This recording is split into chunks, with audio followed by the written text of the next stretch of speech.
pagbabago sa pamilya ko, pagbabago doon sa mga kaibigan ko, at doon napakarami pong naging pagbabago na ginawa ng Panginoon.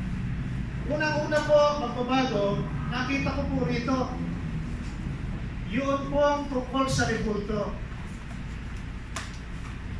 Gusto ko lang bigyan ng panahon ang tungkol sa rebulto. Dahil ito ang namin topic, nakasalanan ba yung tungkol sa rebulto? Yung tungkol po dito, binabasa po sa akin ng Panginoon, ang nakalagay dito sa Genesis, Exodus chapter 20. Gusto ko lamang po bigyan ng panahon. Sabi po rito, thou shalt not make unto thee any graven image or likeness of anything in heaven below, above, or that is in earth beneath, or that is in water under the earth. Thou shalt not bow down thyself to them, nor serve them. For I am the Lord thy God, I am jealous God, visiting the iniquity of the fathers upon the children, unto third and fourth generation to them that hate me, and shewing mercy unto the 1,000 of them that love me, and keep my commandments. So, nakita ko po rito na forbidden po sa Diyos ang paggagawa ng graven image. Unang paggagawa, ang ikalawa po, yung pagbabow down, sabi sa verse 5, at pangatlo, yung pagsiserve, paglilingkod sa kanila, bakit po? Sapagkat sinabi po ng Diyos na He is a jealous God. Seloso po pala ang Diyos. At ganoon din, ay pinakita niya yung kanyang habag, sabi niya gano'n, visiting the iniquities of the third and fourth generation. Meron po palang curse, meron pong binibisita ng Diyos, yung ayaw sumunod sa Kanya, nadadamay po yung hanggang ikatlong generation po natin, hanggang ika-4. At gano'n sabi niya, na yung gumagawa po ng graven image, them that hate me. Isa po palang isang galit na nakikita na nawawala po yung pag-ibig natin sa Diyos, na ilalagay natin sa ibang bagay yung ating atensyon. Kaya sabi niya, showing mercy, but to those who love them, sabi ganon, yung nagmamahal sa Kanya at sumusunod sa Kanya, ay pinagpapala niya, naawa, nahabag siya. Kaya kung titignan po natin, una, God is a jealous God. Pangalawa mo, nakita ko rito na yung Diyos po, we cannot compare Him to anything here on earth. Wala pong katulad ang Panginoon. Gusto ko po sana magbasa ng banal na kasulatan, pero so sa Isaiah chapter 40 verse 18, ang sabi ng Panginoon, sinong itutulad niyo sa akin? Kaya dito po, kung meron lang tayo time, kaya po sinabi ko nga kung pwede, habaan natin ang oras, sapagkat ayaw ko pong i-cope na labang sa mamagitan ng aking mga labi. Kung hindi, ang gusto ko po ay basahin po ang banal na kasulatan. Para sa ganon ay maunawaan po natin talaga na ang Diyos ang nangungusap po sa ating mga puso. Ang sabi niya sa Isaiah chapter 40, verse 18, sabi niya, to whom will I liken unto God, or what likeness will ye compare to Him? Kanino natin sabing gano'n na ikukumpara ang Diyos? Meron ba tayong pwedeng ikumpara ang Diyos sa Kanya? At sabi nga rito, to whom when I will liken to me shall I be equal. Ibig sabihin po, walang bagay o walang rebulto o walang graven image na pwede i-compare natin sa ating Diyos. Dahil ang Diyos natin siloso. Ang Diyos pala natin, kaya nagagalit po siya, lalo sa bansa Israel. Dahil ang ating Panginoon, na He raised up the nation of Israel, and the nation of Israel had become His son, inalagaan niya ito, pero sa mahabang panahon, na tinulungan sila, pinagpala sila, ay nakita po yung pagtalikod nila sa tunay na Diyos. Nakiayon sila doon sa tinatawag na mga Diyos-Diyosan ng kanilang mga kapitbahay na bansa. And that is what we call spiritual adultery or spiritual fornication. Kaya ayaw po ng Panginoon. Bakit po spiritual fornication? Para pong mag-asawa Na kapag mag-asawa, May asawa ko, pagkatapos yung asawa ko tumitingin pa sa ibang lalaki o na meron siyang pakikipagrelasyon, abay talaga magagalit ako. Ganun pala ang Diyos. Na kapag nakita niya yung tao na meron pang ibang binibigyan ng halaga, higit sa kanya, na isa lamang bato, isa lamang kahoy, na ginawa niya lamang, ay nagtatampo po. Jealous po ang Panginoon at sa pamamagitan nito, makikita po natin na hindi siya pwede. Bakit siya nagagalit? Sapagkat hindi siya pwede ikumpara ang Diyos natin sa anumang bagay na nilikha niya lamang, na wala pang buhay. Kaya po dito, kung titingnan natin, sabi niya, to whom then will liken of me, shall I be equal? Wala pong katulad ng Panginoon. No, sabi niya, is there any God before me? Wala tayong pwedeng ihalin tulad sa Kanya. No? Dito sa lupa, lalo't-lalo na mga bagay lang. No? At makikita po natin na ang ating Panginoon, sinabi niya rin sa banal na kasulatan, na nung ako'y nagpakita sa inyo kay Moses, sabi niya, wala kayong nakitang anuman larawan. Hindi siya nagpakita ng mukhaan. Ang narinig lang ni Moses doon sa burning bush ay yung umaapoy na burning bush na hindi nawawala. At ang narinig niya lang yung tinig, minsan nga si Moses nasabi niya, Panginoon, ipakita mo naman yung iyong kaluwalhatian sa akin.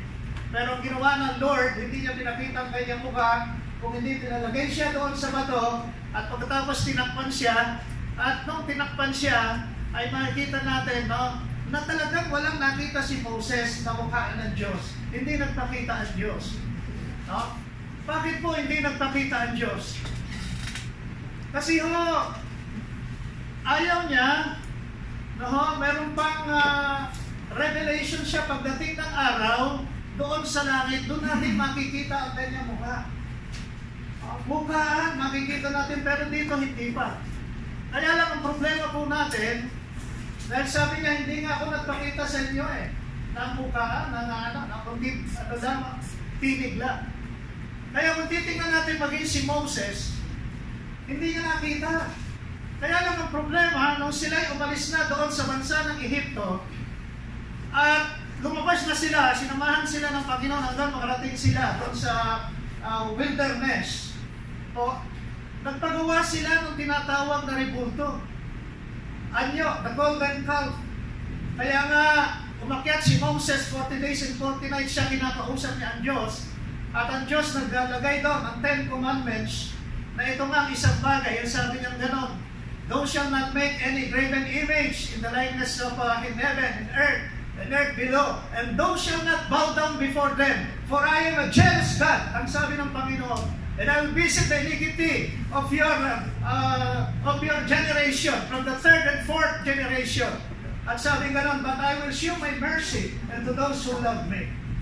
Kaya nga, napakahalaga po maunawaan natin na yung lumaban kay Moses, nagrebelde sa kanya, nagpagawa sila, sapagkat di nila nakikita ang Diyos, gumawa sila ng Diyos na nakikita. Ito ang problema natin, na gusto natin makita ang Diyos. At gusto natin ilarawan ng Diyos na hindi nakikita. Kaya nga kasalanan po ito, sabi ko ng gano'n. Bakit po? Sapagkat ito pong tinatawag natin na graven image is a grievous sin before the Lord. Grievous sin. Hindi lamang po maliit na kasalanan ito. Pwede ito magdala sa atin sa dagat-dagatang apoy. Sinabi po rito sa aklat ng Roma, chapter 1, gusto ko pong basahin ang sinasabi po ng banal na kasulatan, Romans chapter 1. Pabasa mo na. Okay. Ang sabi po dito, and they knew God, they don't glorify Him as God. And they changed the glory of the incorruptible God into the image of God, made like the corruptible man. And for sure, the creeping things. And sabi ng verse 25, who changed the truth of God into lie, and worship and serve the Creator more than the Creator, who is blessed forever. Kaya nga sabi po ng Panginoon, pinalitan yung katotohanan ng isang kasinungalingan. Yung rebulto, yung mga images ay isang kasinungalingan ito na hindi natin pwede ikumpara sa ating Panginoon. At sa ganun din, ano po? Lastly, verse 32, who knowing the judgment of God, that they which commit such thing are worthy of death, and not to do the same, but have pleasure in them that do them. Ito ho, salamat po sa pagbibigay ng extension ng ating Next person. Ako na po. Okay. Maraming salamat, Pastor Senior Dingo Carino, sa iyong napakagandang presentation about sa Raven EDPS. So, magtatayo naman po ako ng aking proposition about bakit ang mga Catholic o ang mga Katolikong simbahan ay may mga lugo. Ako question naman? Di kami ako po. Opo.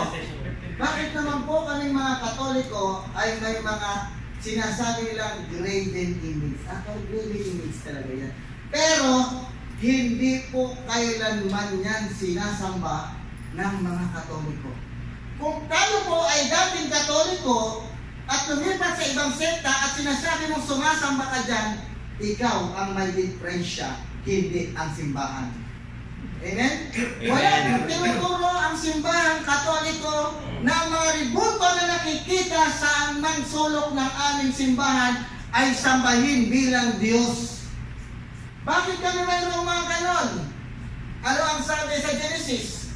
Likhain natin ang tao ayon sa ating larawan. Ang tao ay kalarawan ng Diyos. Di ba? Kalarawan tayo ng Diyos, nilikha tayo, ibig sabihin gumawa ang Diyos ng kalarawan niya. Ibig sabihin ba, nagkasala na ang Diyos? Huwag kang gagawa ng kahit na anong larawan. Ang tao ay kalarawan ng Diyos.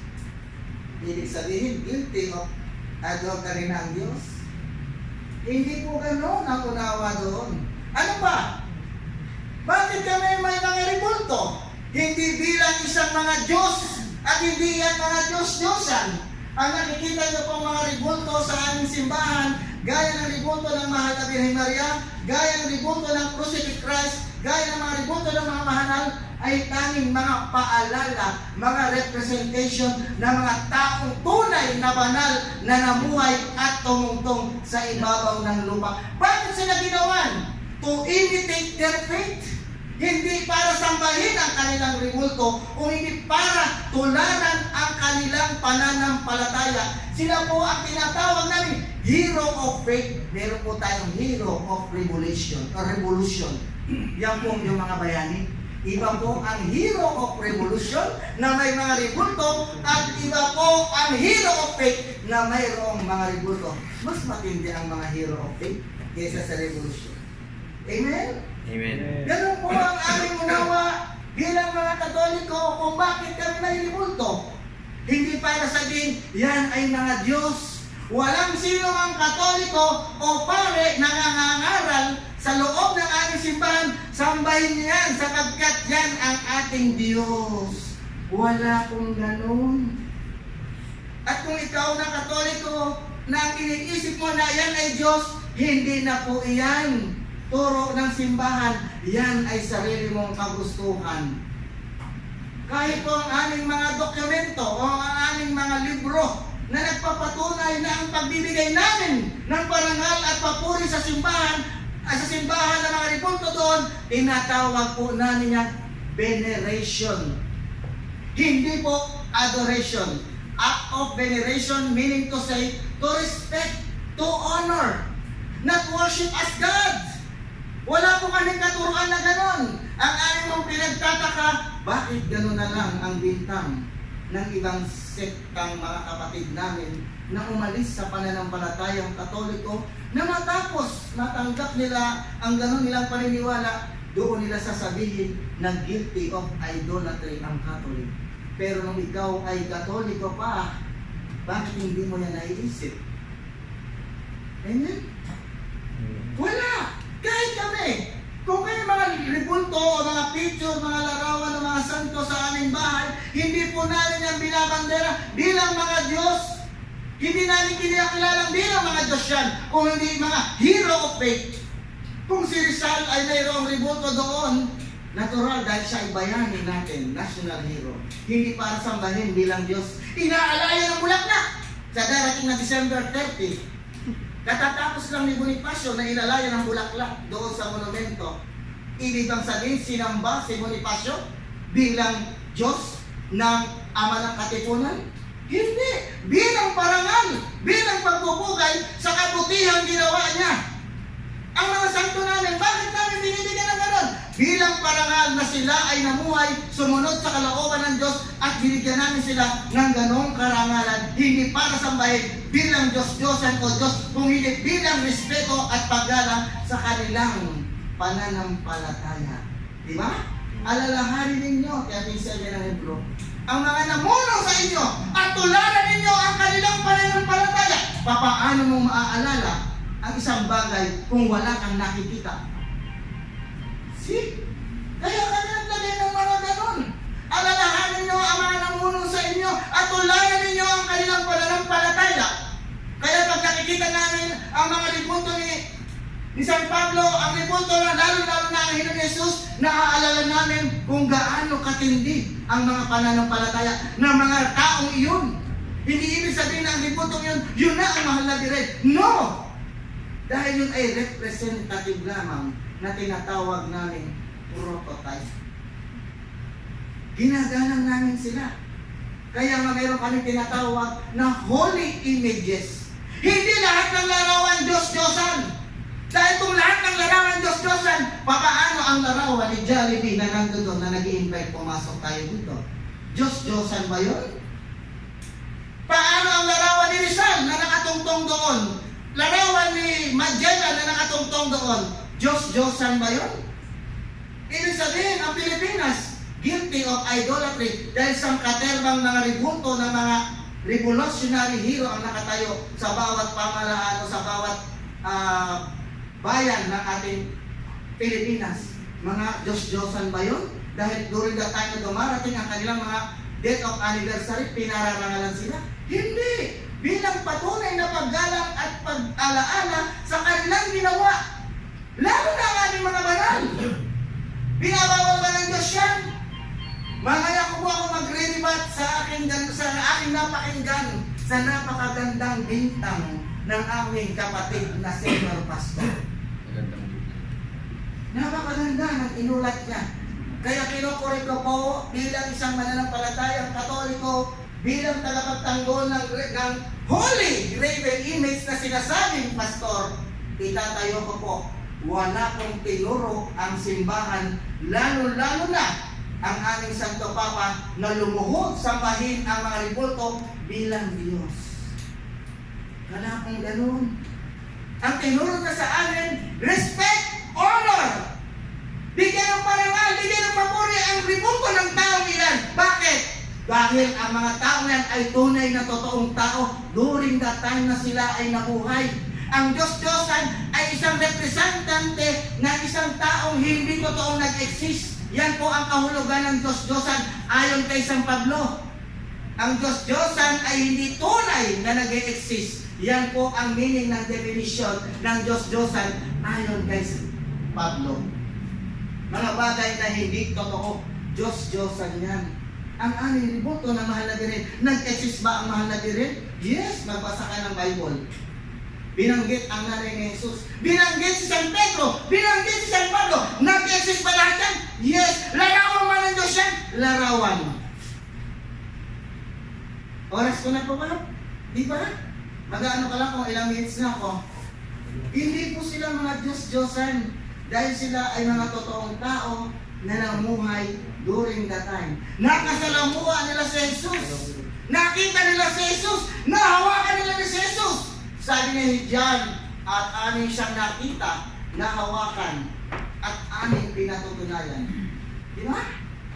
Anong gagawin natin kung ang Diyos mismo nagkataong tao, nagpakita sa inyo ni Jesus bilang tao? Hindi ba natin sila pwedeng gawaan?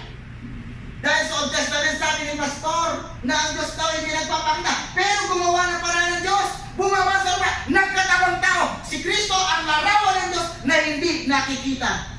Guilty of idolatry pa ang Diyos. Dahil nagkataong tao, kagaya ng larawan ng tao. Do shall not make any graven image. Huwag kang gawa ng kahit na anong larawan.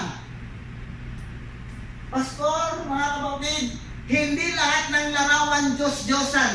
Dahil kapag kinonsider mo na isang larawan ay Diyos-Diyosan, tayo mismo guilty of idolatry. Dahil yung ID natin may mga picture. Di ba?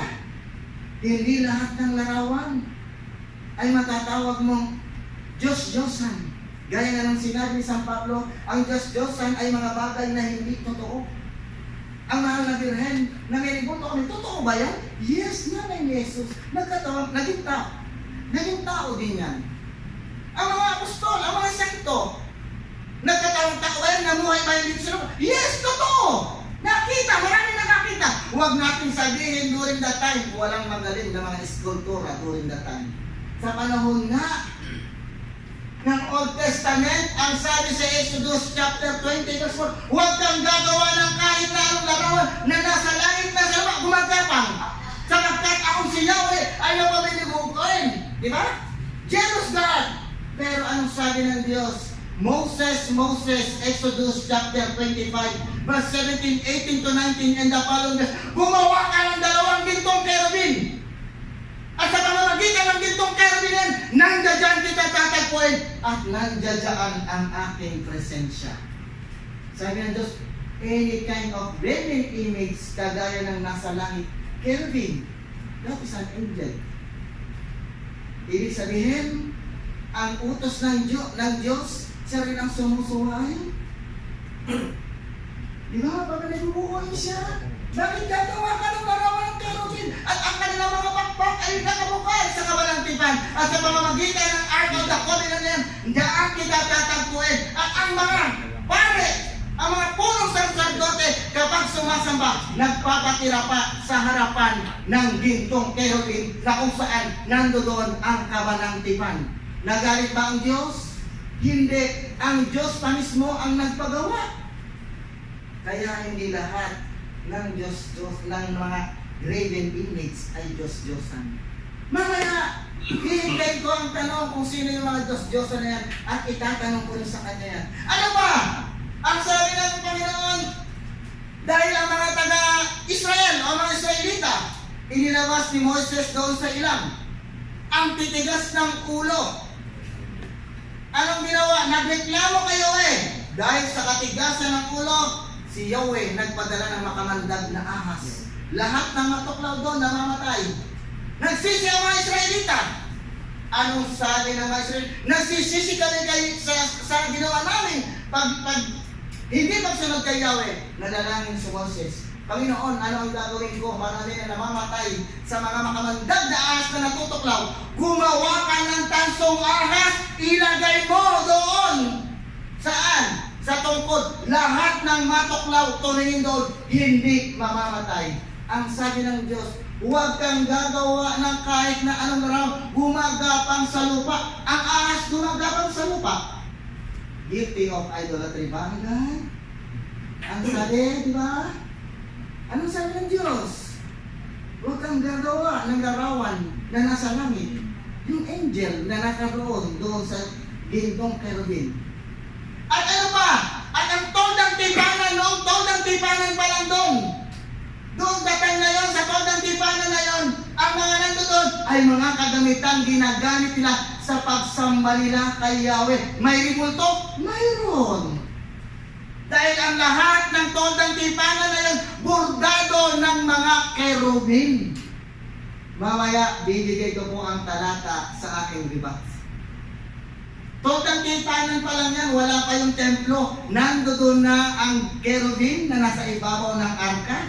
At lahat ng tela o linong kayo na ginawang tondang tipanan, bordado ng kerubin.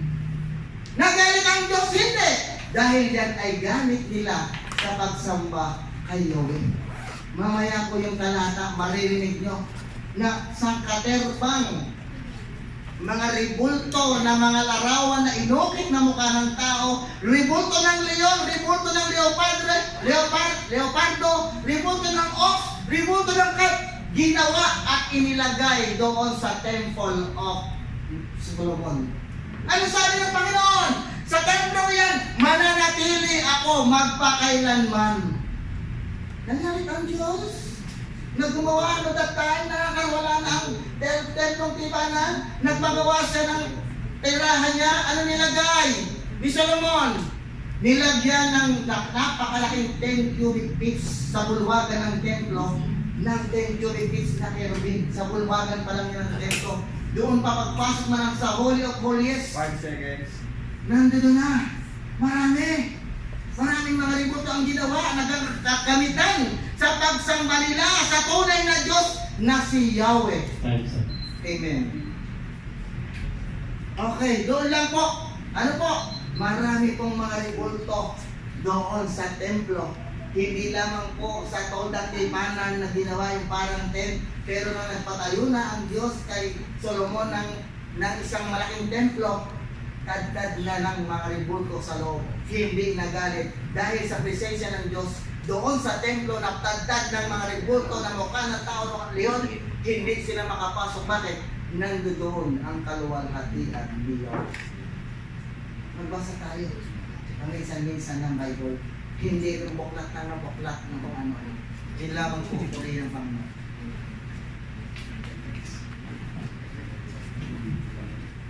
Sige po. Ako na po magtatanong? Sino po na magtatanong?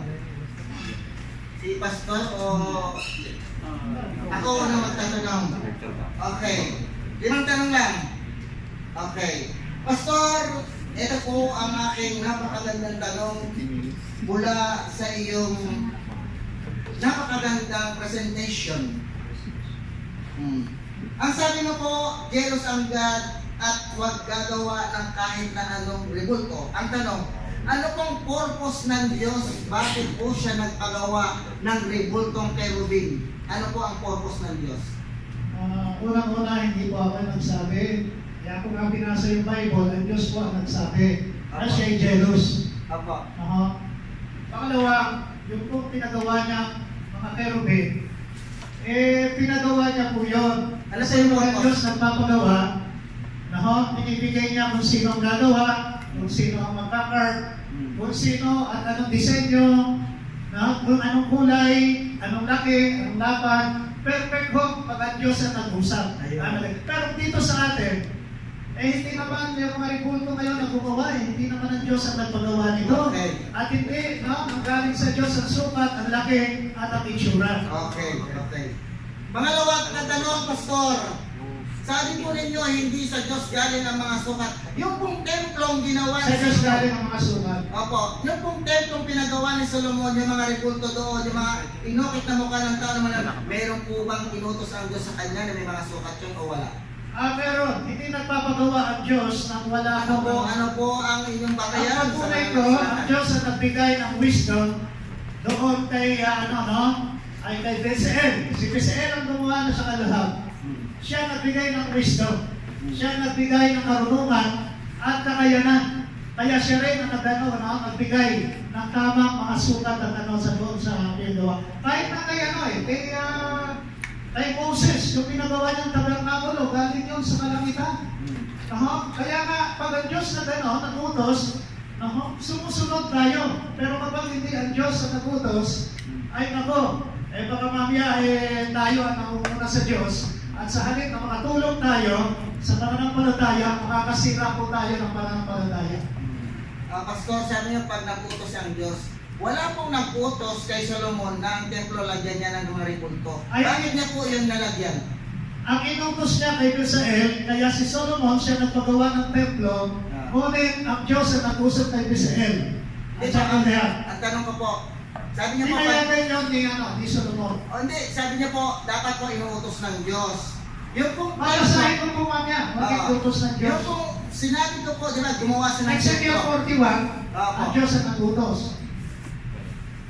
Babasahin ko po yun. Doon tayo ang Diyos din ang nagbigay ng carver, at siya lahat, ang Diyos lahat ang nagpagawa. Ang Diyos lahat ang nagpagawa. Ang sabi po ng Diyos, Pastor, huwag kang gagawa ng kahit na ano. larawan na nasa langit, nasa lupa, gumagapang sa lupa, because I am the jealous God. Kaya nga Lumabag po ba ang Diyos sa kanyang utos o hindi?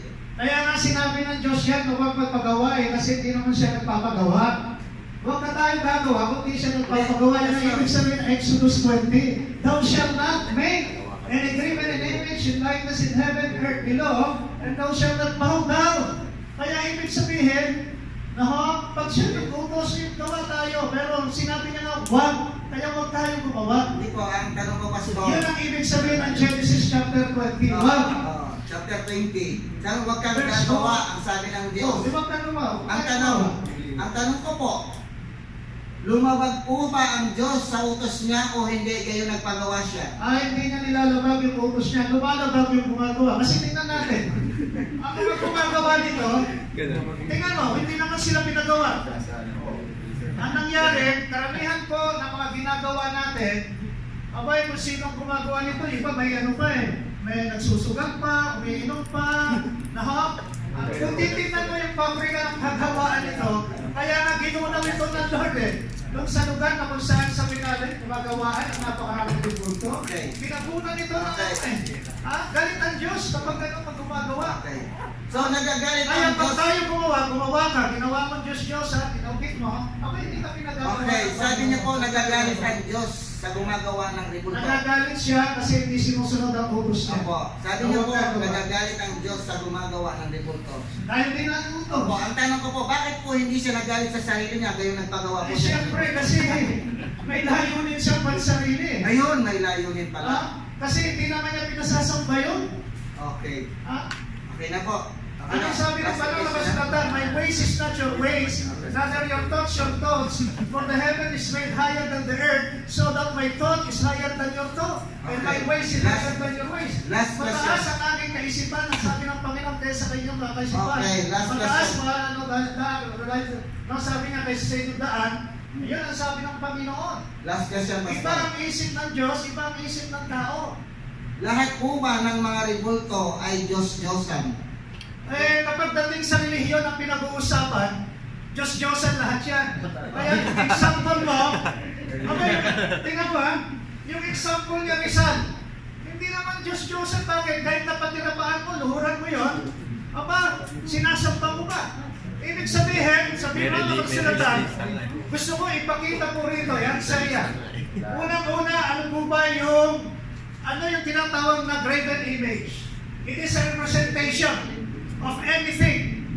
No? Ano yung idols? Ang idols is an image. Kaya kung meron halimbawa dito, merong image, idol yan. Bakit? Kasi kapag sinambayan, yung image, nagiging idolatry. At kung titingnan natin mga mahal, when we talk about religion, katulad yan, pagsamba talaga yun, pagpapatira pa.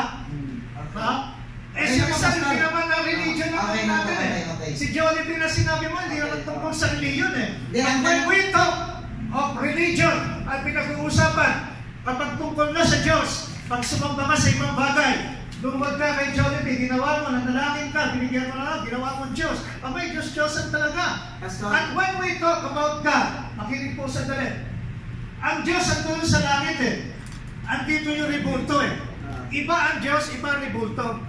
Kaya pag sumamba ka rito, hindi Diyos ang sinasamba natin. Pag nagpalit ka na, nagpatirapa ka, at saka, niluhuran mo, ibig sabihin niyan, hindi Diyos ang ginagawa mo, ang niluluhuran mo, yung mismo, andito na nagiging Diyos-Diyosan. Ang tanong ko po ay categorical. Lahat po ba ng mga ribulto ay Diyos-Diyosan? Anong klase ribulto? Lahat po ba? Lahat. General. Pang-relihiyon ba? Hindi po, in general po. Pang-relihiyon ang sinasabi ko. Pang-relihiyon sa'yo. Pero hindi lahat ng ribulto ay Diyos-Diyosan. Lahat ng ribulto, pang-relihiyon ay Diyos-Diyosan. Okay. How about yung mga ribultong inilagay doon sa templo ni Solomon na baka o pang-relihiyon yun dahil sila sumapa? Diyos-Diyosan po ba yung matatawag o hindi? Hindi na po yung talatawag. Naalala mo si Ezekiel ang sinabi niya? Pinakita niya sa propeta, tingnan mo yan, sabing ganun kung ano yung abomination sa loob. Meron tinatawag ganun na abomination, no, sa loob ng templo. At ito yon dahil sinasamba na ng mga tao. Okay. Meron pa ko oras para magtanong? Meron pa? Okay, Pastor. Kung abomination pala doon sa loob ng templo, ang tanong, bakit ang sabi ng Diyos sa templong iyan mananahan ang aking presensya? Ibig mo bang sabihin na sa ang presensya ng Diyos nananahan din doon sa mga abomination sa loob? Maliban dun sa sinasabi mo kasi ng mga sa wall, kasi yung templo ni Solomon, lahat siya ng mga walls paikot. Meron niyang tinatawag na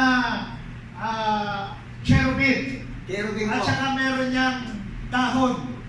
Paikot siya, no? Na pinagawa ng Panginoon. Ipinapakita ron yung presence niya, ando doon. Dahil doon yung bantay ng mga anghel na cherubim. Meron din sinasabi mo dyan mga leon, may representation. Pero hindi pinagawa yan ng Diyos para sa ganon ay sambahin sila. Ang Diyos nagpagawa, kaya walang problema.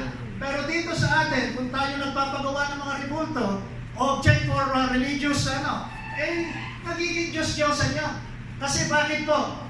Dahil ayaw ng Diyos yung ating pananaw sa Kanya na dadivert dito. Siloso ang Diyos Gusto niya siya lang. Okay, tanong ko po, God, Pastor. alam, ang direction at focus ng ating Yung bang attention. mga nasa loob ng mga ribulto, gaya ng ox, mga cherubim, kagamitan po ba yun sa pagsamba o hindi ayon sa Biblia? Sabi ko nga, ang Diyos ang nagpagawa natin. Tanong po, kagamitan po ba yun sa pagsamba o hindi? Hindi nga magamitan sa pagsamba. Okay. Kasi, hindi nga sinasamba hindi nga niluluhuran, hindi naman na inaanuhan, hindi naman nagpapatira pa, pero pag ginuha mo yun, nagpatira pa ka. Kagamitan po Nagawa ba? ng Diyos yun. Ang Pastor, Diyos nagpagawa. yung po bang Nagpapatirapahan mo, hindi nagiging pagsamba. ox, yung mga ribultong pinagawa doon na nandun doon sa loob ng kagamitan po Unang-una, bang ginagamit sa sabi ko, pagsamba yun o hindi? Sabi ko nga, ang Diyos nagpagawa nun. Walang problema, kasi meron siyang tanging purpose. Pero kung tayo magpapagawa, kaya pinagawa, hindi ang purpose ng Lord doon ay luhuran.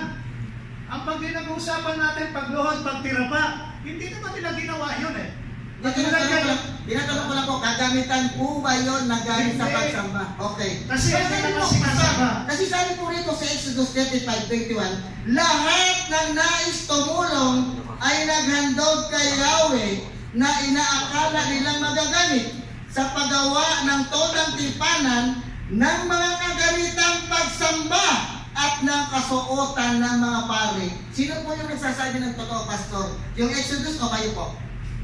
Yung Exodus, kung titingnan natin, sabi ko, yung pagbibigay, offering, free will offering ng mga tao, hindi binanggit kung ano-ano yung ginamit sa pagsamba. Ang ginamit lang doon, yung sa ng pare, yung mga wala naman sinabi na yun ay gagamitin doon. Walang specific. Ang daming magagawa. Alam niyo, pinagawa yung templo.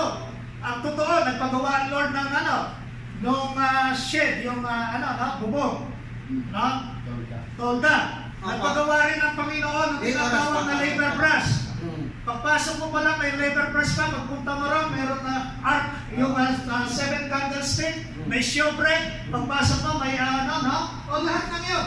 Mga gamit po ba sa pagsamba yun o hindi? Kay Moses yun, ang sinasabi mo kay mo. Hindi po. Tinatanong mo kanina, sandali ho. Ang tinatanong mo ngayon kay Moses, na-complicate ka kay Solomon Kanina, ang pinakita mo yung mga kerping kay Solomon yun ngayon kay Moses, tabernakulo yun. Iba yung tabernakulo ni Moses. Sandali ho. Iba yung tabernakulo ni Moses na nagbigay sila ng kanilang pangailangan sa pagsamba. At iba naman po itong templo ni Solomon. Okay po. Magkaiba yun. Okay po. Ito po yung tayo Okay.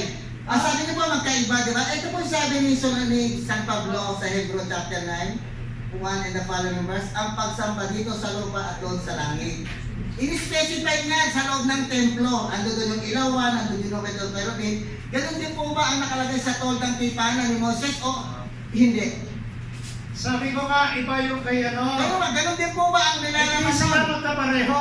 Meron po bang punto doon sa Toldang Tipanan at doon sa Toldang Sa Toldang Temple Solomon. Tipanan, meron doon yung Ark of the tinatawag, Covenant. no? Yung tinatawag na arko, Oo. meron doon tinatawag na cherubim din. Opo. Sa Temple of Solomon, Ark of wala the po ganun o Covenant. meron din? Eh, ibang klase. Sabi Hindi, ko nakikita ko, meron din po bang ganun na Ark of the Covenant sa loob ng Templo ni Solomon? O yun din po ba ang... magkaiba sila. Magkaiba po. Ilan po bang Ark of the Covenant pinagawa ng Diyos? Isa. Bakit po naging dalawa sa inyo? Iba yung kay Moises, iba yung kay Solomon. Aba, nung wala na si Moses, hindi pa wala na yun, nagpagawa ng bago, itong tinatawag, ano, na Temple of Solomon. Okay, ito yung Ark of the Covenant po ang tinatanong ko. Sabi niyo po, isa lang. Iba po pala sabi niyo ang Ark of the Covenant doon sa Templong Tipanan at iba rin yung Ark of the Covenant sa Templo ni Solomon. Ang Ang tawag tanong kasi ko, doon, ilan po bang Ark of the Covenant ang pinagawa ng Diyos? isa lang nga eh. Eh bakit po nagkaroon ng Eh, dalawa? magkaiba nga pangalan eh. Tingnan mo, Solomon's Temple, templo yun. Hindi po yung Ito temple naman arko. Hindi po yung tinatanong yung Wala temple. na po yung arko. Ark of the Covenant. Ha? Iba po yung arko, lalo sa mga materyales, sa mga no? Iba po yung yung Solomon's Temple. Hindi ko po, wala po ako Pagkatapos ng Solomon's Temple, nag-iba yun, nagpagawa na naman yung kay Herodes na temple. Pastor, At ngayon, ginagawa yung third temple, gagawin yung third temple. Pastor, ang tinatanong ko po yung about Ark of the Covenant, hindi po yung kaibahan. ng Kasi Templo, nga sabi at ko, saka yung tinatawag Ang sabi ko nga, nag-iiba ka ng linya, Yung yung Ark of unang the tanong Covenant, mo, yung Ark yung of the Covenant, Solomon, tapos kay Moses na, okay ba ho? kasi tinanong ko po, sabi ko, yung po ba ang content ng Ark of the Covenant ay magkaiba rin po ba doon sa Ark of the Covenant na nasa loob ng Templo ni Solomon? Magkaiba po ba ang Ark of the Covenant doon sa kabanang tipanan nila, doon sa toldang tipanan ni Moses? At magkaiba rin po ba ang Ark of the Covenant doon sa Templo ni Solomon? Magkaiba po ba o hindi? Ang tinatawag ng mga materyales, ang sabi ko, magkaiba. Magkaiba po sila ng materials. noon, iba yung gawa, iba yung itsura, Okay. iba yung figure. Okay. Kaya sinabi ko, magkaiba. Times up time. Pero same purpose, ang kinano ng Lord. Okay na po, okay na po. Kaya na po, mas kaya. Kayo naman po. Thank you po. Sir Chance po. God bless po. Okay lang basta meron. Sige po, tanong, Pastor. Ako naman tanong Alam ka, sabi mo gano'n yung snake eh. Sige po, tanong na po. Nagpagawa si Moses ng snake. Tanong na po, Pastor. Bronze snake si Moses. Ha? Kaya nga, preposition na Proposition. Diba? Nagpagawa. Ha? 13. Nagpagawa. Ilang minuto yung tanong? Ilang minuto? Ayun, sinabi ko. Itin din? Sige. Tanong. Pastor, ikaw po ang Tanong niya tanong. Kaya bigay ako ng proposition muna. Intindihan yung tanong. Mamaya na po Sabi ko, kayo. nagpagawa siya. Hindi, sinabi ko yung sinabi niya eh. Ang tanong ko, based sa sinabi niya. Naubos yung ating oras. Sige po, sige po. Ano po tanong niya? Sabi mo, nagpagawa si Moses, pinagawa ng Diyos, yung bronze snake, na kapag tumingin doon yung mga tao na natuklaw ng ahas, na nagkasala sa Panginoon, gagaling. Hindi po ba? Opo. Ha? Tanong niyo po. Ay ngayon, sinabi mo, kasi pinagawa yun ng Diyos, kaya hindi bawal magpagawa. Tama po ba yun? Opo. Ang tanong, yung po bang ginawang snake nung sinamba na, ito po ba'y pinaalis ng Diyos at pinawasa? Unang-una, ang sagot ko, Pastor, ang ganda ng tanong mo. Sinira po yan dahil tinawag na niyang Nehushtan. Sinira pala. Bakit? Dahil kinilala na nila bilang Diyos na si Bakit hindi mo Nehushtan. sinabi kanina yan ang tinuloy na Iba sinasa? po yan, kasi lahat ng tumingin doon, matuklaw, hindi mamamatay. Yun ang purpose doon. Pero nung sinamba na ng mga Israelita, Ayun. sinamba na bilang si Nehushtan. Wala pang Nehushtan na tinatawag nun eh. Bronze Ayun. serpent pa lang. Medyo Basta sumasagot ako. Nung time na tinawag na nila itong Nehushtan, doon na umayaw ang Diyos na gibayin Binasa pala. dahil mali na ang paggamit. Nung una, tama yung paggamit. Lahat ng matuklaw, tumingin doon, hindi mamamatay. Ang ginawa ng Israelita, sinamba na. Kaya mali na ang paggamit, gibain na. Dahil sinihustat na siya. Yun po ang sagot ko. Okay. Another question. Maganda yung sagot mo. Kaya lang, sabi ko ba? Sige po. Next question. Kung pagka sa mag-present tayo, kompletuhin natin. Ha? May nasap pala. Pwede ba na Ang Katoliko, hindi gumawa. Pwede ba sila sumamba sa Diyos na hindi sa pamagitan ng buto? Okay, Pastor. Walang Pwede ba? problema yan. Pwede at pwede rin hindi. Di ba? Pwede kami sumamba. Walang problema. Kung ikaw ay nasa bundok bilang Katoliko, hindi ka marunong maggumawa ng mga ributo ng mga banal, natural, pwede kang tumere. Hindi ka naman marunong mag-drawing. Alam mo nung kaputol na kahoy, yun ang aanuhin mo. Di ba? Ganun po ang Katoliko. Ang purpose po ang amin, pwede kami gumamit ng mga representation bilang pagsamba sa Diyos, pwede rin hindi. Halimbawa, nasa gitna ka ng dagat, tinatawag mo ang Diyos, Katoliko ka, walang ribulto doon, palutang-lutang ka sa dagat. Natural, didirekta ka sa Diyos. Yun po ang sagot Okay, namin. tanong mo. Sige po. Paano ba sumamba ang Katoliko sa Diyos? Paano Direkta. sumamba? Kasi Okay. sabi mo, wala eh. Pag sumamba kami direkta sa Diyos, ang tinatawag namin si Jesus, ang Ama at ang Espiritu Santo. Sila ang mga kinikilala namin Diyos na iisa, pero ang mga banal namin mga santo, hindi namin ang kinikilala bilang Diyos, kung hindi mga intercessor. Iba po ang mediator sa intercessor. Yan po ang sagot Ang namin. tanong ko, So, how? paano po? Sa pamamagitan ng pagdarasal namin sa Trinitarian formula. Doon po kami sumasamba. Yung po ang sagot ko. Sa Sa Diyos. pamagitan ba ng pagluhod? Kasi topic Yes! sa kapatid. Sa pamamagitan ng pagluhod, sumasamba kami sa Diyos. Oh. Hindi doon sa sinasabi mong direct to the point sa ribulto. Okay. Ngayon naman, kung meron ribulto, Yes. paano ang ginagawa nyo kung yan ay respect lang? Okay. At Paano ang definition. ginagawa namin? Sa pamamagitan ng pagbibigay parangal. Paano? Paano? Sa pamamagitan po ng naglalagay kami ng bulaklak. Ayan. Kagaya rin ng mga ginagawa sa mga hero ng mga revolusyon. Pinararangal, ang sabi nga ni Apostol San Pablo, parangalan ang dapat parangalan. Igalang ang dapat igalang. Ang mga Nagpapatira pa ba kayo? Ang sunod-sunod? Sumasagot pa po ako. Parangalan ang dapat parangalan, 15:7. At igalang ang dapat igalang. Ang pagluhod, Pastor, hindi nangangahulugan kapag niluhuran mo ay dinadasalan mo na siya bilang Diyos. Samantalang ito sa 2 Daniel 2:46, si Daniel dinapaan, nagpatira pa, worship Daniel by King Nabucodonosor. Bilang pagsamba ba? Bilang Diyos? Hindi. Sinamba niya si Daniel bilang pagbibigay galang. Sinamba? Nagpatira pa si Haring Nabucodonosor sa harapan ni Propetang Daniel at sinamba nito at nag-alay siya roon. Birthday of idolatry ba? Hindi siya binawal ni Daniel dahil ang pagsambang ginamit niya kay Daniel ay pagsamba bilang veneration. Hindi si Ian ha? Bilang veneration. Ang tanong mo, ang venerasyon ba ay hindi rin act of worship according to the dictionary? According to the dictionary, Pastor, mayroong dalawang uri ng pagsamba.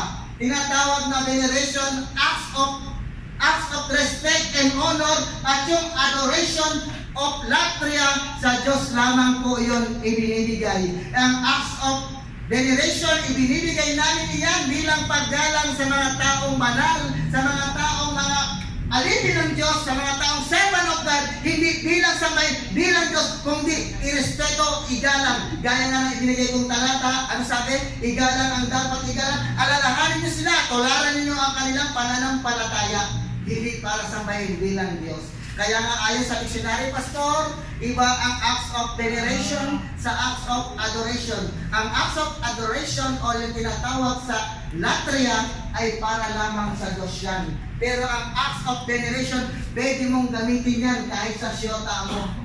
Pwede mong gamitin yung acts of veneration sa asawa mo. Pwede mong gamitin yan bilang acts of veneration sa Presidente Duterte. Yes. Di ba? Kahit inaalipos na yung simbahan natin, igalang pa rin natin ang dapat igalang. Amen? Iba po ang acts of adoration, Pastor, at sa acts of veneration. Ayon sa dictionary, ikaw na po ang nagsabi. Meron ka ba makikita sa Biblia, makibasa ka, na meron dyan veneration, o yung sinasabi mo na dulya, nadrilya, pagsamba sa Diyos, dulya, pagano sa mga Pastor, saints, at saka hyperdulya. Binigyan Ang ng iba. pagkakaman sa Binigyan Pwede ba bigyan mo ako sa Bible? Binigyan May ko, Bible ka. Pastor. Ito po. Kasi tayo Bible based eh. Ang Veneration. hinihingi mo sa kanya ho, ang hinihingi mo sa kanya dahil binanggit niya yan, bigyan niya ako sa Bible, bumasa siya na meron sa Bible na veneration. Meron At po, meron Pastor. Julia, meron Latria, at meron Gagamitin ko Julia. ang Bible ni Pastor. Oh. Para sa Hindi, bayan. Ay, sa akin na lang. Oo. Binigyan na kita, Pastor, Daniel 2:46. Nagpatira pa si propetang, nagpatira pa si Hari Nabucodonosor kay Daniel at ito'y kanyang sinamba. Hindi po yon latria or adoration, veneration po yan. Ano ba? Ang hyperdulia, Pastor, hyperdulia, saan ka nakakita ng anghel na rumispeto at gumalang sa tao? Ano sabi ng anghel sa mga nabilin? Hail, full of grace, the Lord be with you. That is a hyperdulia. Anghel, ha? Nirespeto, ginalang yung tinatawag. Kay Karetomene. That is a respect, a hyperdulia. Kung titingnan mo yan sa Greek, Pastor, isang kapita-pitangang paggalang sa ina ni Jesus. Di ba? That is a hyperdulia. Anghel na nagpakumbaba para lang irespeto ang hail full of grace. The Lord is with you. Nakita mo na? Hinahanap siguro ni Pastor ang dulya na letra por letra o veneration na letra por letra. Yung Pastor ang gustong makita o yung nilalaman ng definition ng veneration at ng dulya at ng adoration. Binigyan na kita ng mga talata na kinukonsider na hyperdulia, kinukonsider na venerasyon. Binigyan na pa kita sa Lucas 1:27. Hail. Ang sabi ng Pastor, meron na Biblia, babasahin mo. Pakibasa ka. Daniel 2:46, Pastor. Ang sabi dito na si Daniel ay sinamba. Sabi dito sa Daniel, Pastor, Daniel chapter 2 verse 46. Tama ka, Don. Carlo Cortez, yung kanta ni, di ba, sinasamba kita. Hindi sabi sinasamba kita. Kanta ni Ray Valera. Kanta ni Ray Valera. Ang sabi dito, Pastor, sa Daniel, sabi dito sa King James Version, dahil King James Version, Chapter 3, verse 7. chapter 2, Pastor, ang akin, Ayo. 2:46. O, sige. Ang sabi dito, Pastor, napakalinaw ng sinasabi ni Propeta Daniel. Ang sabi niya dito, then the king Nebuchadnezzar fell upon his face. Fell upon his face.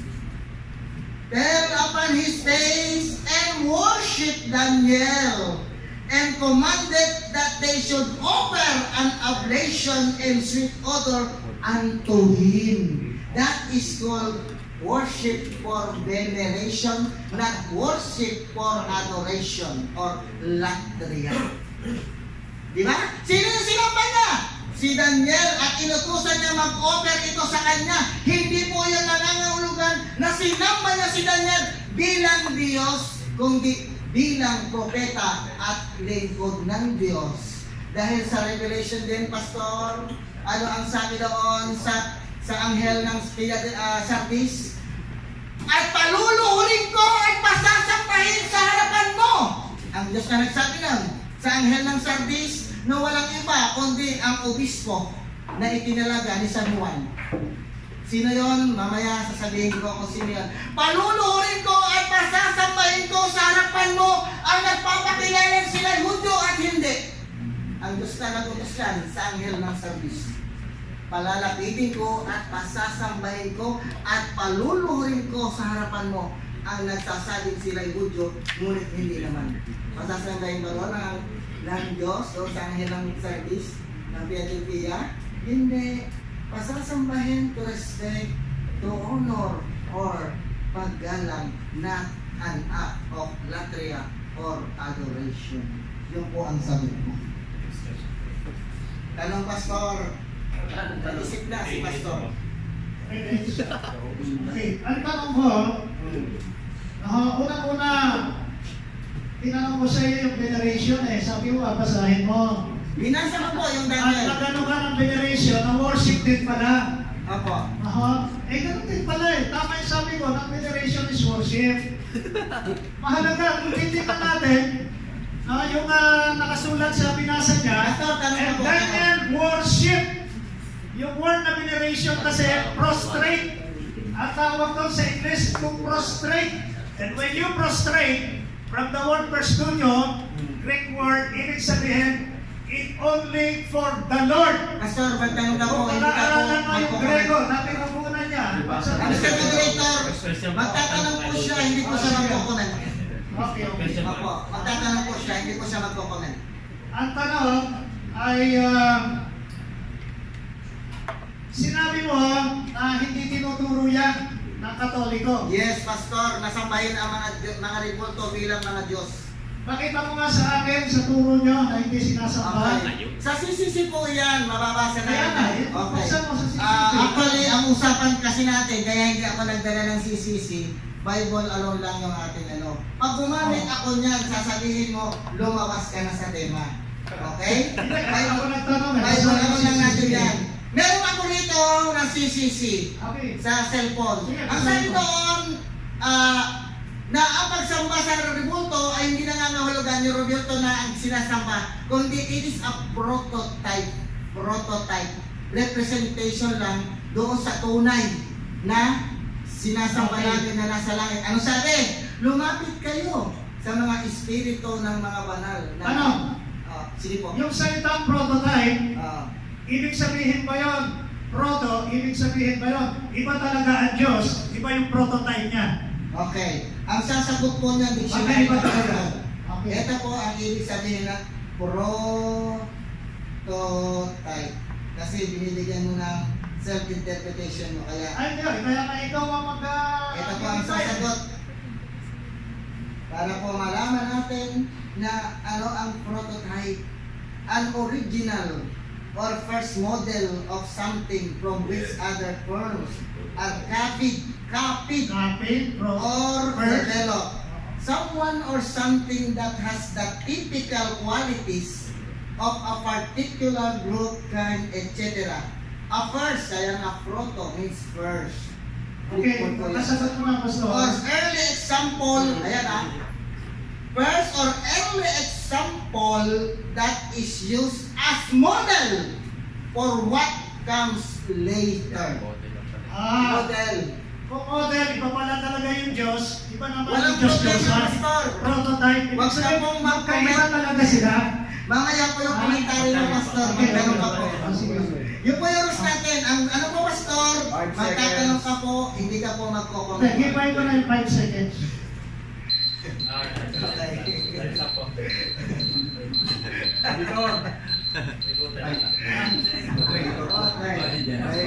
Bonus na yan. Sige po, ikaw na po. Ilang minuto po sunod? Ilang minuto? 10 minutes. Hindi mo masyado mahaba. Ilang minuto susunod? 10 minutes, 10 minutes. Pastor. 10 minutes na. 10 minutes na. Kasi bababa na. Mag-aalas 8 na. Okay,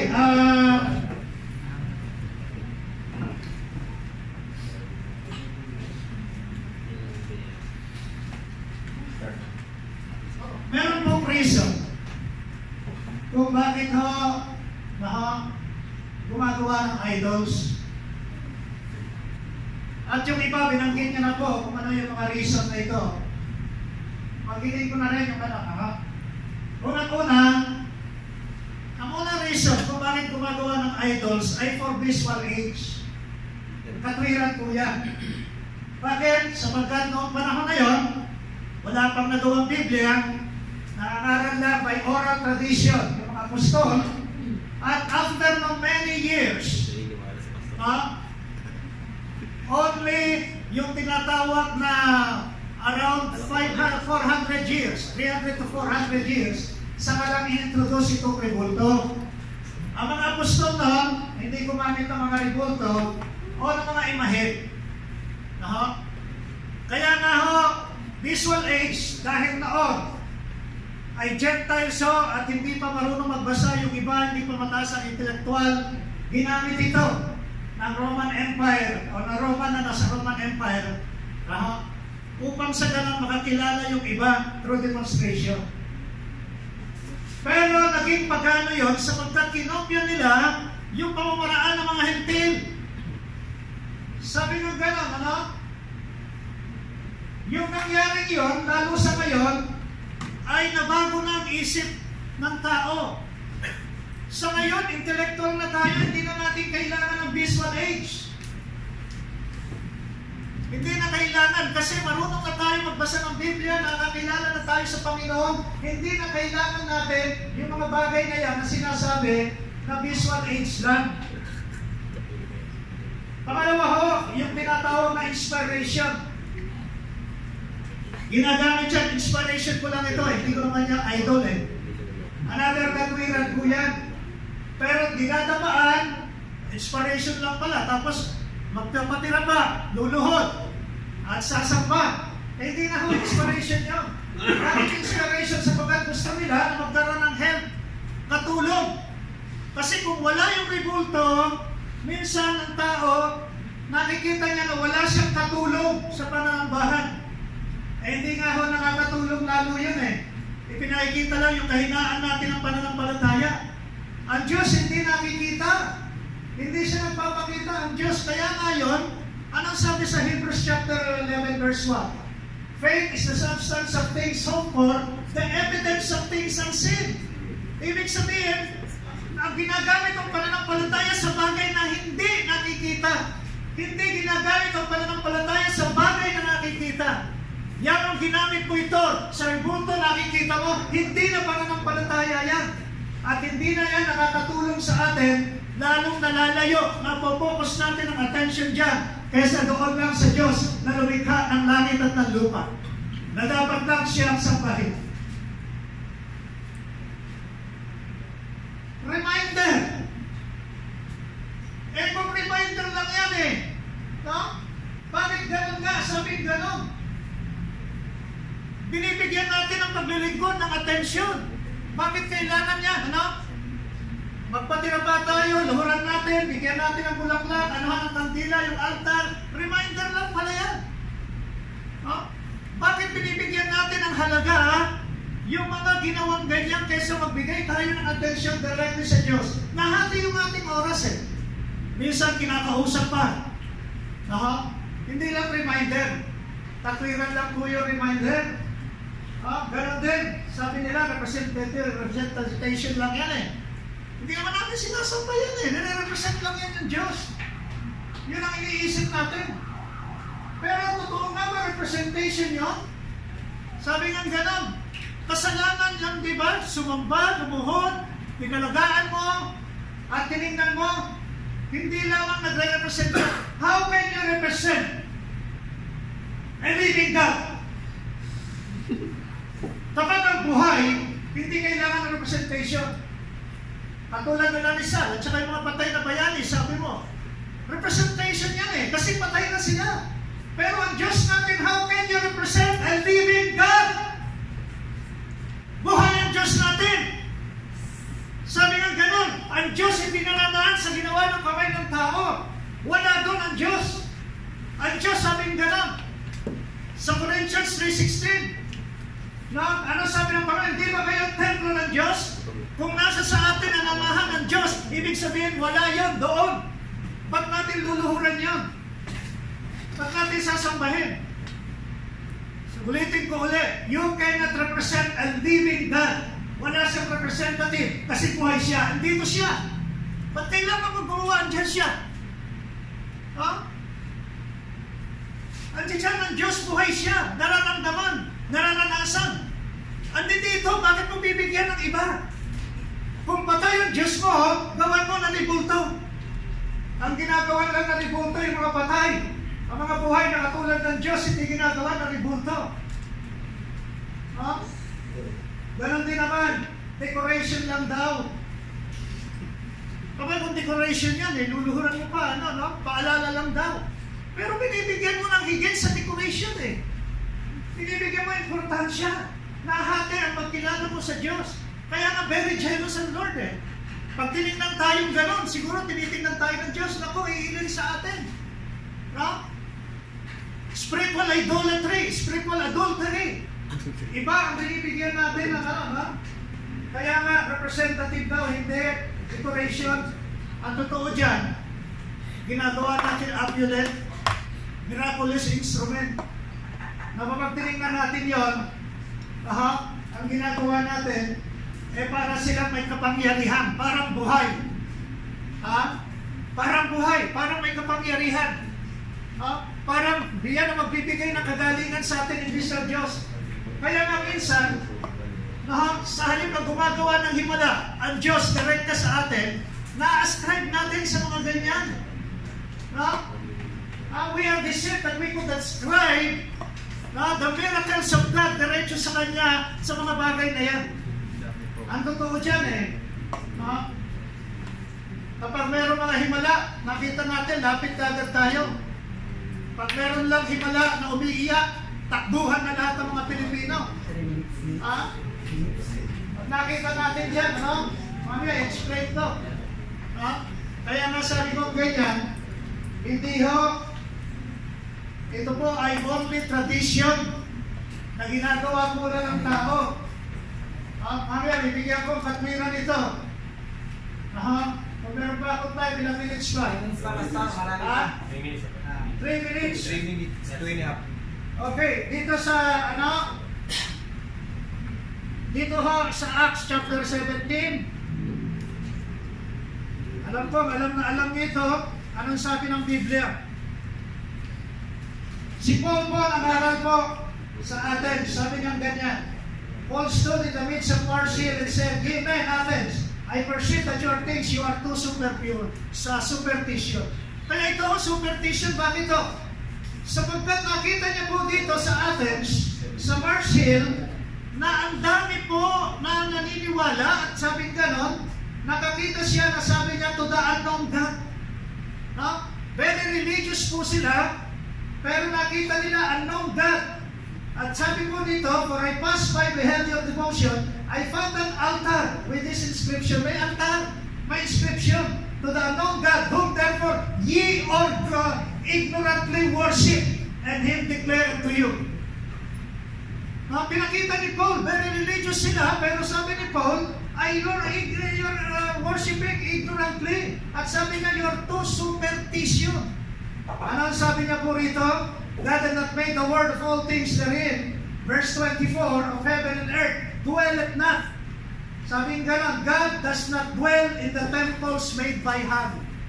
Maliwanag pa po sa sikat ng araw, nang sabing gano'n, ang Diyos ay hindi po nananahan sa ginawa na graven image na tao, na Diyos-Diyosan. Maliwanag po yun. Nananahan ng Diyos sa atin, hindi doon. Akala ng iba, ando doon yung Diyos. Akala nananahan ng Diyos doon. Kaya inaalayan nila ng bulaklak, inaalayan ng kandila, inaalayan ng iba't iba.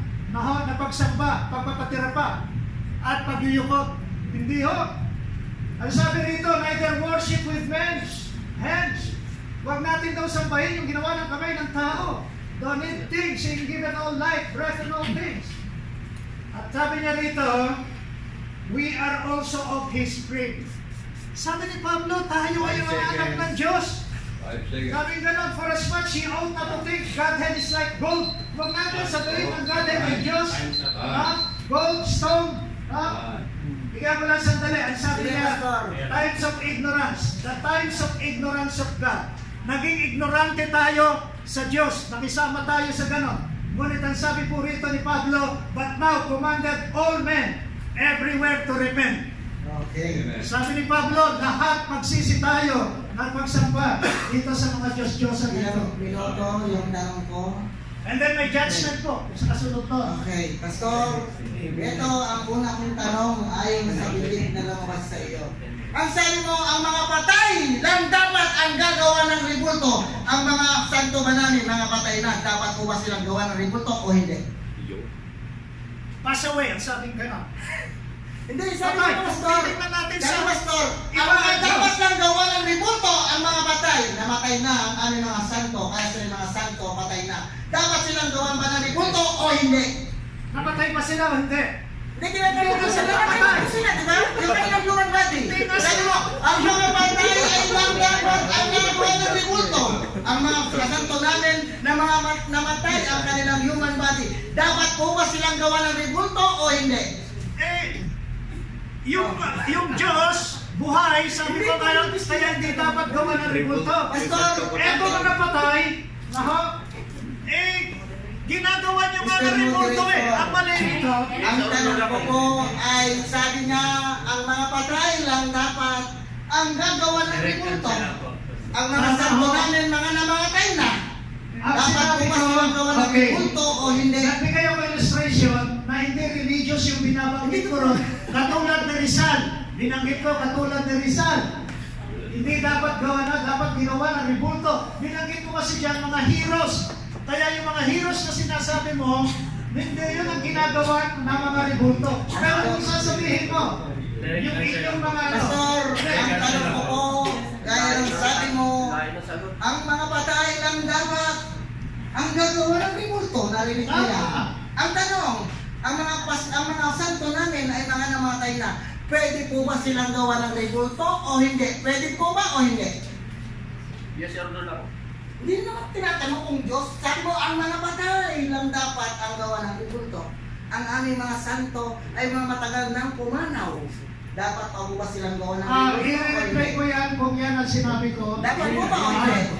Yung sinabi mo. Ulitin ko. Naka-record po tayo, Kung Pastor. sinabi ko yan, sinabi ko nga ang mga patay ang dapat gawa ng rebulto. Oh, Ang yun. mga santo po namin namatay. Dapat po ba silang Buhay gawa? na ang sabi nyo sa rebulto nyo Hindi pala po kami sinabi. Dapat, ang inyo ba? Direct answer lang po. Ang tanong ko, Pastor, pwede po ba silang gawaan o hindi? Kailangan ho ng explanation yan kasi kayo ang nagsasabi ng inyong mga santo buhay, Okay. hindi patay. Yung spirit ko po ang Kaya nga, kaya dalawa yan. po yung Huwag one natin body. yan kasi binibigyan niya ako ng maling interpretation sa kanyang tanong kaya hindi ko masagot. Sila nagsasabi na buhay yung kanilang mga Pastor, hindi po ako nagbibigay ng wrong interpretation. Ang aking sabi kong gano'n, sandali, sinasagot ko. Ang sinabi ko ron, ang Diyos na buhay. Ito, binanggit ko i-reply niyo. Ang sinabi ko, ang Diyos buhay, hindi dapat gawa ng rebulto. Ang patay lang, ang dapat Okay. gawa ng... Ang patay Hindi lang. lang patay ang Diyos Ang dapat gawa ng rebulto. Ang mga santo namin, Ang aking Pastor, yung Diyos, ang ang aking... mga santo Sandali, namin Brad, ay patay. sinasagot ko.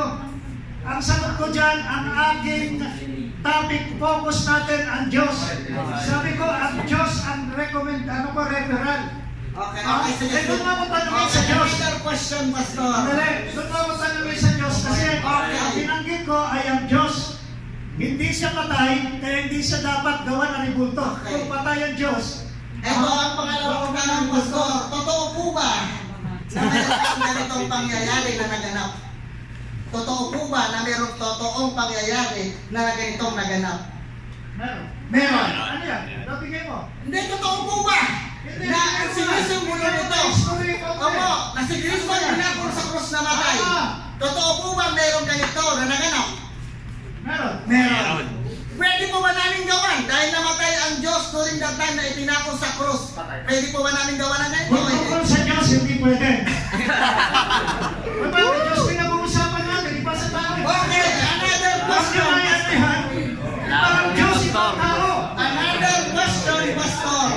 Ang labo ng logic. Matatawag po ba itong Diyos-Diyosan o hindi? Kapag sinamba mo yan, Hindi ko po tinatanong kung sinasamba. ginawa mo. Sabi Hindi ko ko po ba, tinatanong matatawag po. Matatawag po ba itong Diyos-Diyosan o hindi? according sa Exodus, yung paggawa ng graven image, pagsamba, yun ang matatawag na Hindi po yun ang matatawag. question ko, Pastor. Hindi, nasagot ko. Ang tanong ko, matatawag po ba itong Diyos-Diyosan? Ito pong hawak ko, hindi po yung Exodus. Matatawag po ba Ang itong sagot ko Diyos-Diyosan? ang Word of God, Exodus Hindi ko po Ano tinatanong ang ang ayaw mo Exodus. sa akin? Ang gusto mo sa Yes or no lang, Pastor. Basta Matatawag po ba itong hawak kong crucifix na Diyos-Diyosan o hindi? Walang sagot. Ayon sa Exodus, ginawa yan. Sabi mo, yung hawak mo graven image yan.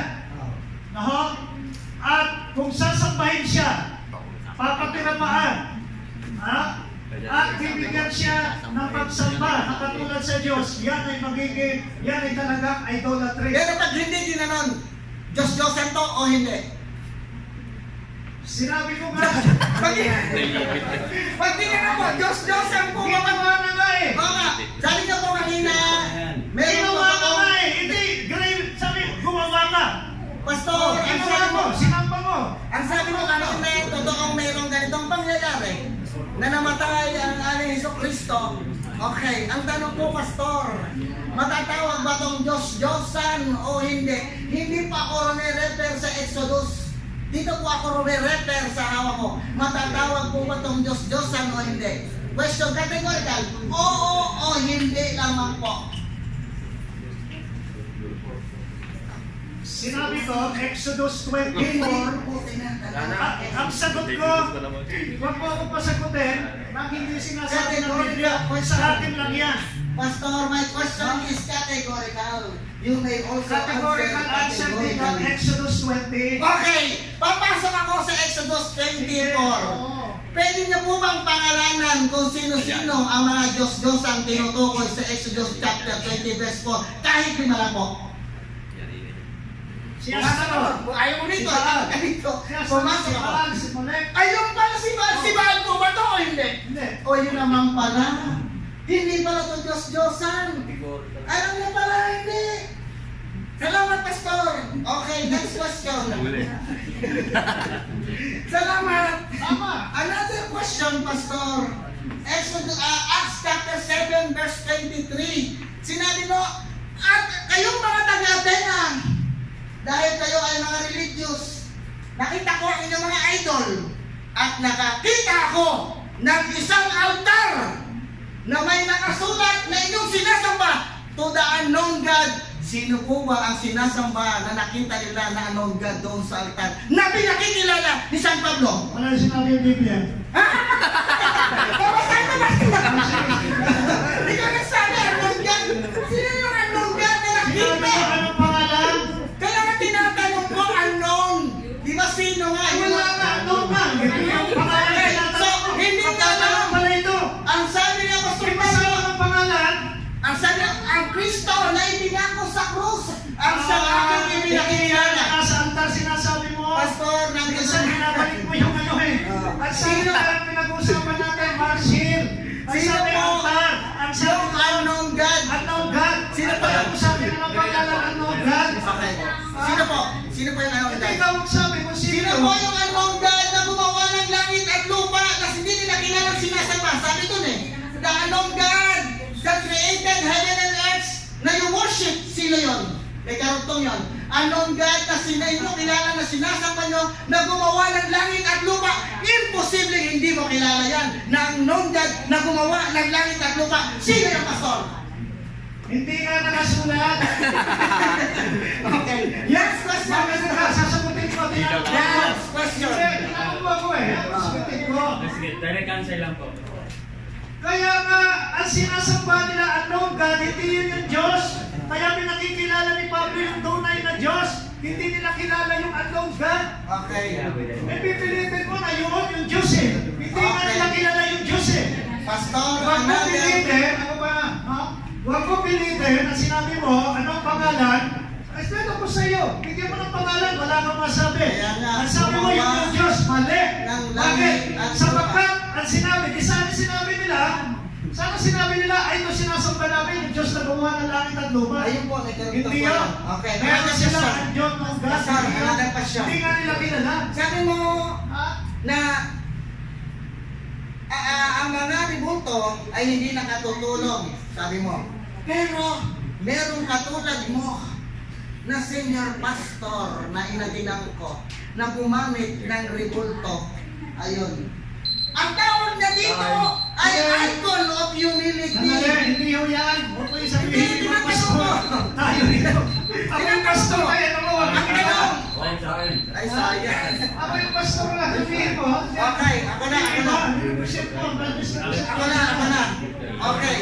Ilang 10 minutes? 10 minutes. Pastor, maraming salamat sa iyong napakagandang argumento. Ang sabi mo kanina, ang mga patay lamang ang dapat gawa ng ribulto. Ang Jesus namin namatay sa krus, kaya meron pala nito. Amen. Tinatanong ko siya, kung ito may Diyos-Diyosan, hindi niya masagot. Dahil kapag sinabi ng Diyos-Diyosan ito, hahamunin ko sa, kaya mo bang apakan at duraan sa oras na ito? Natural, hindi.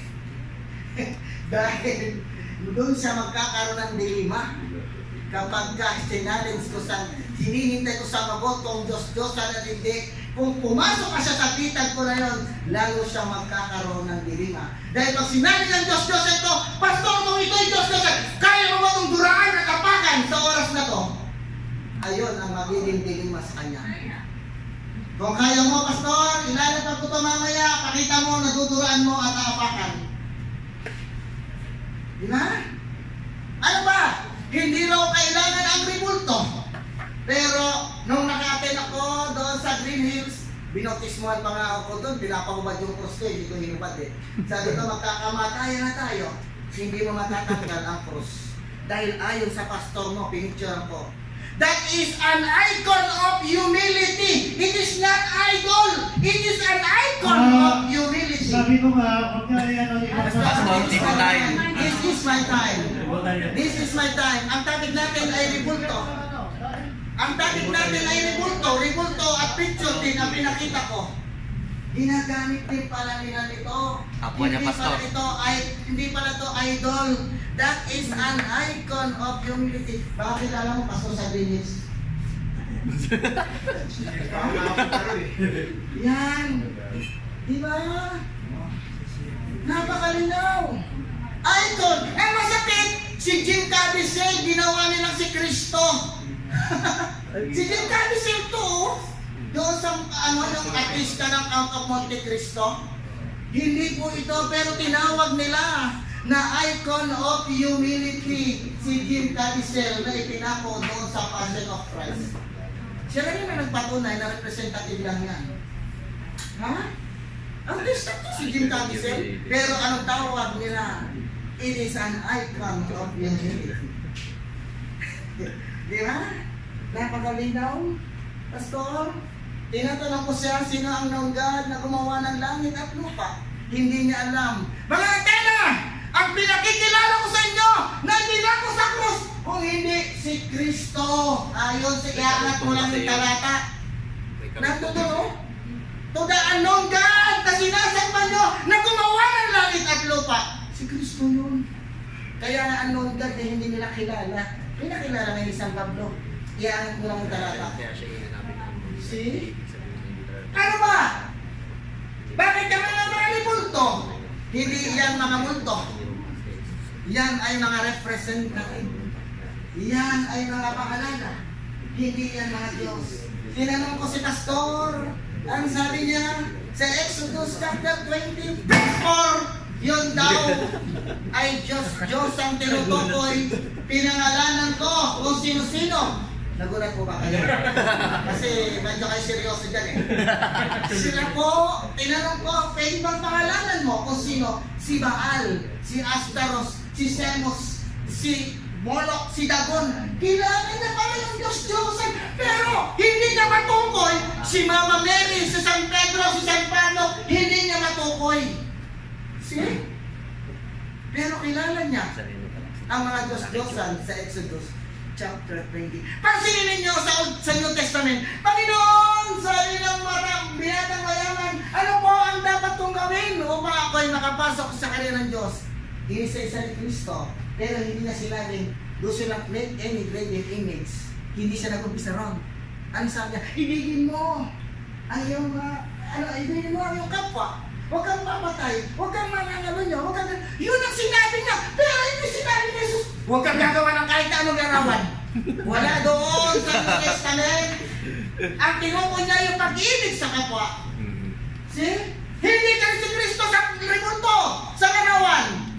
Kumuha siya ng example, ano sabi? Kanginong larawan ang nandito. Hindi niya siya naglas. Hindi po ito si Rizal. Si Rizal po, ibigay kay Rizal ang kay Rizal. Pero gagamitin ko yung sinabi ni Jesus. Kaninong larawan ito? Sa Cesar po. Si Cesar ay pagano. Ibigay mo sa Cesar ang sa Cesar. Pastor, ang mga ribulto ng mga santo, lalo na ng nanay ni Jesus, si San Pablo, ang lahat ng mga banal. Kanino sila? natural, ibigay sa Diyos ang sa Diyos, ibigay sa Cesar ang sa Cesar. Ha? Ibigay mo kay Cesar ang sa Cesar. Ang ribulto ba o ang mga representative ng mga santo gaya ng mga Nabiring Maria, lahat gaya ni San Pablo, ni Apostol, lahat ng mga apostol sa Diyos ba yan o kay Cesar? Pag sinabi mo kay Cesar, lagot ka kay Jesus. Dahil mga alagad niya yan, hindi yan alagad ni Cesar. Amen? Amen. Ano ba? Ang sabi ni Pastor, totoo daw ito. Meron ba nito si Apostol Pablo? Mayroon. Babasahin natin ang Galatia chapter 3. Chapter 3 ng Galatia. Basahin natin, kapatid. Para sabihin, hindi. Ito po ay sa Protestante.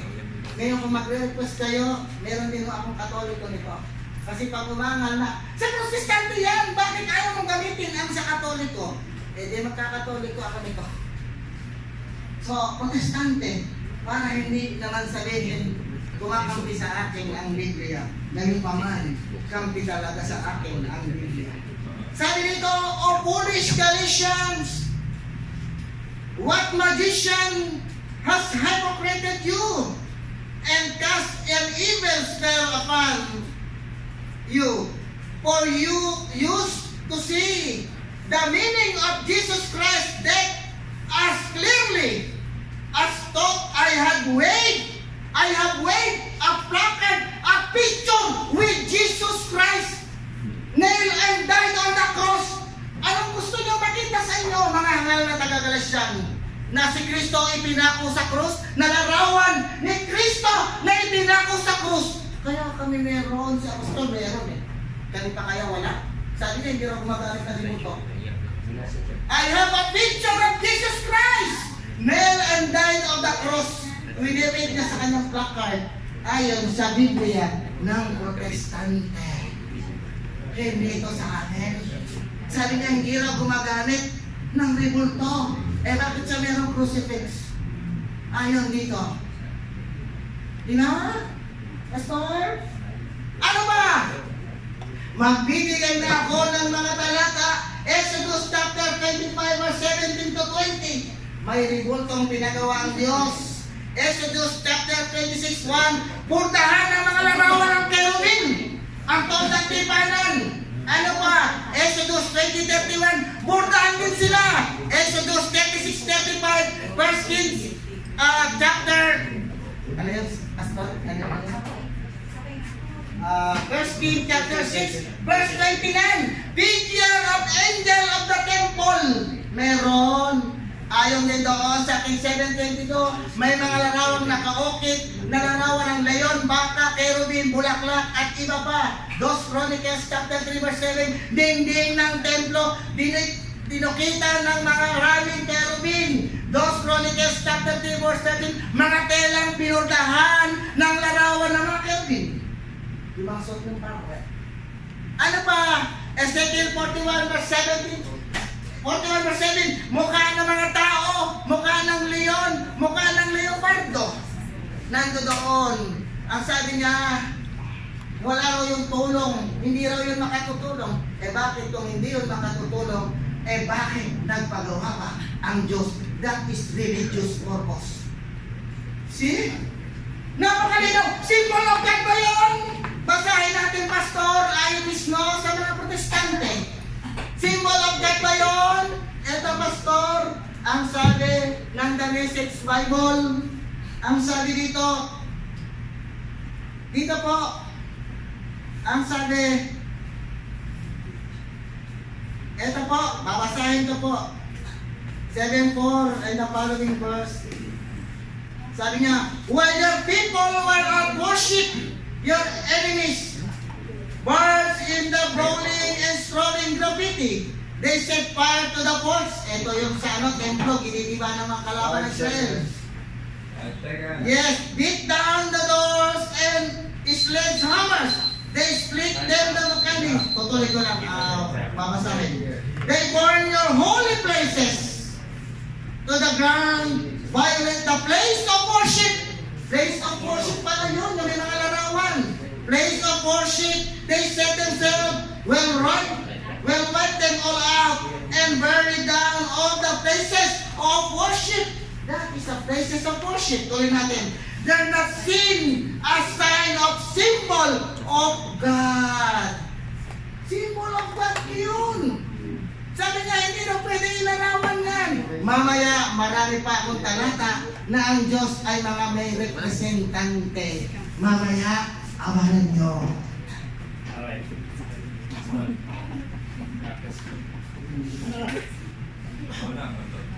Tanong po, Pastor. Section po. After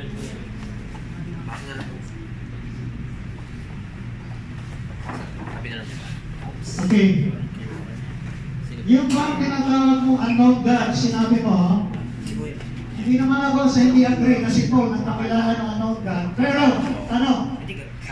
kilala ba ng taga-Marcial at taga-Greece yung sinasabi nila na kalagay na unknown God? Ikaw na ang nagsabi, Pastor. Kilala ba nila o hindi? Oo, Kaya hindi nga na. po, hindi nila kilala, Pastor. Ay, hindi nila pala kilala. Ayun. Pero pinakilala ni San Pablo. Ayun, Ang sabi niya, pala. ang Kristo na aking ipinakikilala sa inyo. Iakit mo Ayun. Ayun. Dapat pala, si Paul Pastor, kilala. huwag ka munang mag-comment. Ayan, Magtanong ka maliwanag lang. yun.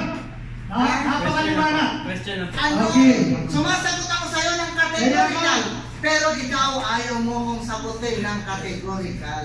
Mamaya, sasagot ka ng categorical sa akin. Next question. Tanong po. Okay. Ang tanong ko, anong pangalan ng unknown God na sinasabi Sa'yo mo? na unknown, Pastor. Ano nga ang pangalan? Kasi Okay, sabi mo, nagbigay. itataas mo lang. Hindi. Sabi Itataas mo, mo alam lang. mo ba o Ang hindi? Kristo Jesus na ipinangalan ko sa inyo. Ang siya kong pinakikilala. Iamin mo lang Inamin ikalala. na hindi alam, tapos ngayon si Kristo na naman. Saan mo kilala si si- Paul eh.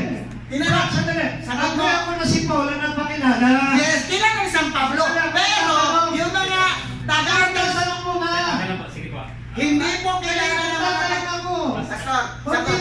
Hindi po kilala ng mga taga-Ates. Ayun. Kaya nga, pinakilala Ayun, ni maliwanag. Apostol Pablo na ang Kristo na ipinako Okay. sa krus ang siyang ipinakikilala ko sa inyo. Ang tanong, kasi kanina, parang alam ng mga ano kung sino yung Hindi nga po, kayo lang po may sabi. Alam nyo. Kaya ang sabi ko sa inyo, Okay. si Apostol. Liwanag po yan, hindi nila alam. Oo, Kaya si meron Apostol sila lang yung nagpapaliwanag.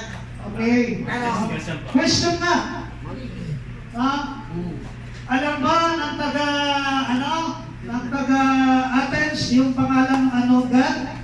Paulit-ulit. Hindi Sinabi mo ko na. pinasumasagot. Hindi nga alam, kaya nga Ay, pinakilala ni hindi alam. Apostol Pablo, pinakilala ni Pastor, ang Kristong ipinako sa krus, Oh. ang siyang Maliwanag aking na. pinakilala sa inyo. Kaya nga may unknown God, kaya nga pumunta si Apostol Pablo para ipakilala si Kristo. Maliwanag. Okay, tayo na Kasi maliwanag. minsan na. Sinagot ko. No? Another question. Oh. Tayo na maliwanag. Yung tungkol sa temple, Sa temple, pinag-usapan na natin ito kanina eh. Ah. Inulit-ulit mo lang eh. Nagbigay ka ng mga talata. Apo, Pwede ba basahin mo yung mga talata ngayon? apo. Lahat po ba gusto nyo basahin natin? Ah? Okay, babasahin po natin. Para po Sige. maintindihan ng lahat, babasahin ko po ang Exodus 25. Ang gusto ko babasa mo, ito lang. Alin? Okay, hindi na lahat, ano? Ano? Na yan ay pinagawa ng Diyos. Yung mga ganun yan. Pastor, Sige, basa. ang Basahin mo sagot ko lang yung sabi kanina natin. ito. Pinagawa ng Diyos. Ang pinagawa ng Diyos yung templo. Ah, Sabi mo kanina, hindi Diyos. Sabi mo kanina, Diyos ang nagpagawa. Di ba? Sabi ko, ang pinagawa lang ng Diyos yan yung templo ni Solomon. Pero si Solomon ang naglagay. Tanong ulit. Parang binabawi mo na yata. Ang pinag-uusapan natin dito, tinago mo na naman eh. Ako na nagsabi na yung buong templo eh, nilagyan na ng ano, kerubin eh. Sino nagpagawa na? Sabi mo kanina. Sabi mo, Ang Diyos tanong ang ko nga, nagpagawa. sino ang nagpagawa? Basahin mo nga, kung Okay. pinagawa talaga yun. Okay, okay, babasahin ko. Pastor ha, babasahin Sige, ko. basahin mo. Kaya nga kanina tinanong ko, sabi mo ano siyang nagpagawa. Pero babasahin natin ayon sa utos ni Pastor. Basahin natin. Ezekiel chapter 41. Ito ang sabi. Umpisahan natin sa chapter 17 Pastor, babasahin ko. Ito ang sabi. Ang templo. Ayun, ang sabi dito. Sabi dito, Pastor, sa 15. Okay. Ang mga silid na pasukan sa templo, ang dakong banal at ang dakong kabanal-banalan at ang bulwagan sa galing labas ay nababalutan ng tabla mula sa sahig hanggang bintana. Ang loob naman ng templo ay balot ng tablang kasitaas ng pinto at may ungkit ng larawan ng palmera at kerubin. Salitan ang larawan ng palmera at kerubin. Bawat kerubin may dalawang mukha. Tuloy natin. Isa ay mukha ng tao.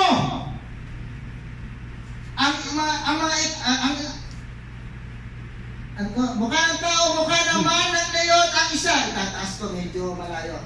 Mukha naman ng leon ang isa. Kita mo na ha. Mga hayop pa pala yung mga nasa loob ng templo. Ang mga ito ay magkatalikod at parehong nakatingin sa puno ng palmera. Ganito ang larawang nakaukit sa lahat ng dingding ng templo. Lahat pala tagtad ng ribulto, yung worship of ano nila. Tuloy ko, Pastor. Ito pa, ang mga ambasad ng dito ay dakong banal at parisukat. Sa harap ng dakong kabanal-banalan ay may parang mga altar na kahoy. May altar din. Parang sa Catholic Church, di ba? Diba? Ang taas nito ay 1.5 metro. 1 metro naman ang luwag ng kahoy ang mga paa nito. Ang pinto, ganun din, etc. Medyo mahaba, Pastor. Ngayon, ano ang tanong mo, Pastor? Ano ang tanong mo? Binasa ko, may mga mukha ng kung ano-anong mukha. Mukha ng leon, mukha ng tao, mukha ng kerubin. O sige, huwag ko na basahin, hindi ko nabasa eh. Ayun. Nahanap mo, hindi na mabasa, Diyos gumawa. Hindi nga Ang ako sabi ko, ang para pinagawa. Katoliko. Sa Katoliko ba, may mukha ng leon? Ay, mayroon po, Pastor! Ang dami! Mayroon! Huwag mo kasi simbahan namin sa mga kilid-kilid to, no? Ang daming mga pagpapasok nga yung sasawa ng holy water. Tanong ko, meron ba leon? Meron! Yung 4 na sulong na namin. Leon, mukha ng leon, mukha ng tupa, di ba? Nakasimba lang. Meron! Hindi ka pumapasok sa simbahan, Pastor. Nagpapaghalatang dati ka nga Katoliko na hindi nagsisimba. Yan ang totoo. Hindi Kaya mo nga pala sinabi ko nakikita na yun. born again ako eh. Kaya, Ayun. nagkaroon tanong yan. Kaya nga sabi ko na born again ako, Ayun. wala akong nakita ng Okay, ganyan. next question. Kaya Hindi nagsisimba si kaya. Pastor. Kaya hindi niya nakita yun. At saka, okay. Next question. So, medyo may ano ko dito sa ano, pwede bang i-wait ko yun, pagtanong ko at gamitin ko sa ano? Okay. Pabigyan natin si Pastor dahil sa inyo naman. Hindi kasi, kaya Hindi ko ba, gusto wait na si mag-wait. Pastor. Ilang minuto susunod? Last Ano na lang yun? ito si Pastor, hindi ko naman sinasabi. Ilang minutes na lang? Yung kanyang pag-ano, defensive words, nakita ko na pabaling-baling eh. Parang Pastor, may dalawa lagi na susundan mo. Pag andun ka sa kabila, dito siya sa kabila. Hindi mo maganda yung gano'n. Kaya sabi ko, hindi na po question. Mr. Moderator, hindi na po question. Sige, Ano na siya? Sige, ano lang Pastor. yan, presentation lang. Okay. Okay? So, nakita ko na dito po, Last no? na yun, last na. Conclusion. Papares tayong conclusion. Conclusion. Papares tayong conclusion na? conclusion. 5 minutes. Sa conclusion ko, sinabi ko nga, okay, Wala nang tanongan yun. Wala na. nagpapasalamat ako sa lahat ng tumalo ngayon. Pinakita ko lang unang-una na ako'y nakakilala sa Panginoon na born again. Dahil nabago ang buhay ko. Yun lang ang pagpapakita sa pagbabago ng buhay na dati hindi maganda ang buhay ko, binago ng Lord. At nakita ko na hindi tama ang pagsamba sa Diyos-Diyosan. Dahil mga ko'y nasa Diyos-Diyosan pa sa mga rekulto, hindi ho nabago ang buhay ko. At si Jesus nagbabago ng buhay. Pagmula ng tinanggap ko sa Panginoong Jesucristo, nagkaroon ng pagbabago at hindi niya na ako dinala sa mga ganitong klase ribulto. Kaya nasabi ko, dahil itong mga ribultong ito, Exodus pala. Pinakita na ng Lord na ayaw niya magpagawa. Do not make any image. Kaya dapat sundin natin. Pangalawa, itong mga ribultong ito, Kapag inanuhan mo, katulad yan sinabi niya, nagpakita siya sa akin. No? Lumuhodol. Kaya nang pinakita yung cross eh. Merong tao ron. Ang mga ginagawa kasi doon, ginagawa nilang idols yan. Niluluhuran, sinasamba, pinapahiran, hinahalikan. Ano nga po may bata pa eh. Ganyan din eh. Pinapahiran at hinahalikan. Na nagiging Diyos-Diyosan po. Na ayaw ng Diyos na nakatingin tayo doon, ikinumpara natin. Ang sabi ko nga, hindi natin maaaring may kumpara ang Diyos sa anumang bagay dito sa lupa. At yan ay grievous sin. At meron judgment po yan. Revelation 21 verse 8, ang sabing gano'n, ang sinuman nahulog sa idolatry ay yung dagat-dagatang apoy. Doon siya dadalhin. Kaya nakakatakot po ito. Ito po ay buhay at kamatayan sa lahat sa atin. Pwede naman hindi tayo magribulto, pwede naman diretso sa Diyos. Kung susugal pa tayo, nagagamitin pa natin yung ribulto. At pakita mo, nakita ng Diyos na sumasamba ka pa na dyan. Hindi niya masisigurado na hindi lang ng Katoliko, hindi sumasamba. Naho? Ang sabi ng ganon, ang Diyos na nakakakita ng puso. Sa Samuel chapter 16, verse 7. No? Ngunit, pag nakita ng Diyos, nakita natin, sabi niya, hindi tinuturo ng Katoliko ito. Pero orally, sinasabi nilang ganon, na pag meron dyan, pinaparada at ganon, nakikita yan, tinatawag pa yung mga kapwa Katoliko. Sino tumatawag nito?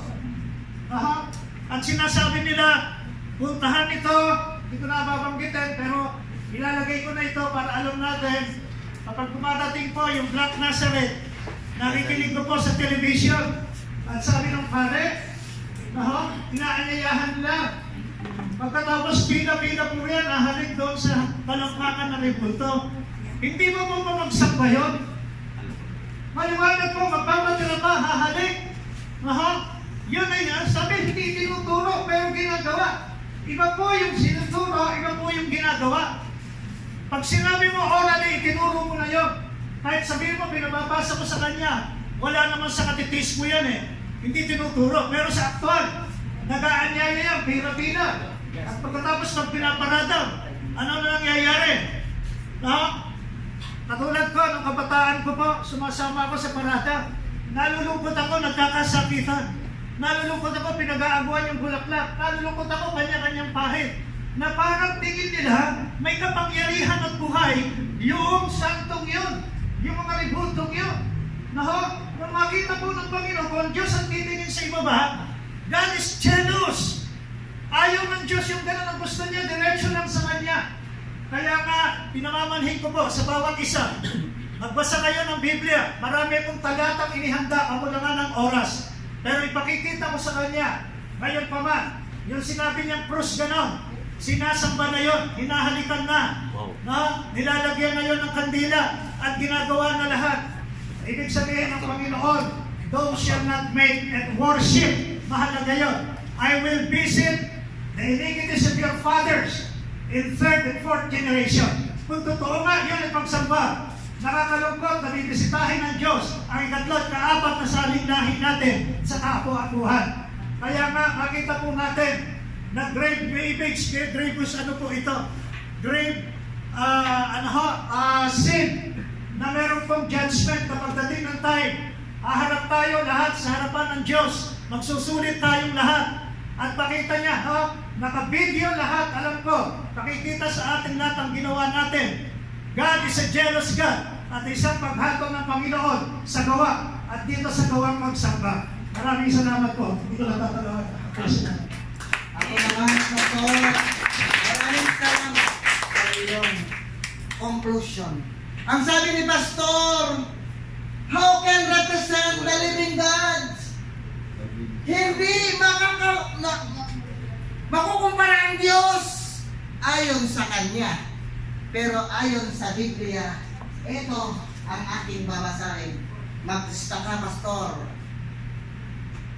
Doon siya'y nagtayo ng altar at tinawag niyang El Elohe Israel. Anong altar? Tinawag na El Elohe Israel. Kala ko ba hindi kaya i-compare? Bakit yung altar tinawag El Elohe Israel? Na ang ibig pakulugan Si El ang Diyos ng Israel. Mababasa sa Genesis chapter 33 verse 20. Ikinumpara ang altar na tinawag El Elohe Israel. Hindi yan nabasa ni Pastor. Ano ba? Nagtayo si Moises ng isang altar at tinawag niya itong si Yahweh ang aking watawat. Altar, tinawag na si Yahweh ang aking watawat. Yahweh is my banner, ang tawag niya sa altar. God cannot compare, sabi niya. Siya may sabi. Ha? Yung ano yung Diyos kinumpara sa altar na bato? Tinawag na si Yahweh ang aking watawat. Na-compare ang Diyos sa altar. Nagalit ang Diyos? Hindi. Dahil inattribute sa tunay na Diyos. Hindi sa peking Diyos. Another pastor, mag-take notes ka. Para ituro mo ito sa iyong mga membro. Nasa akin lahat. At si Gideon ay nagtayo ng isang altar para kay Yahweh na kanyang tinawag si Yahweh ay kapayapaan. Anong tawag sa altar, pastor? Yahweh is peace.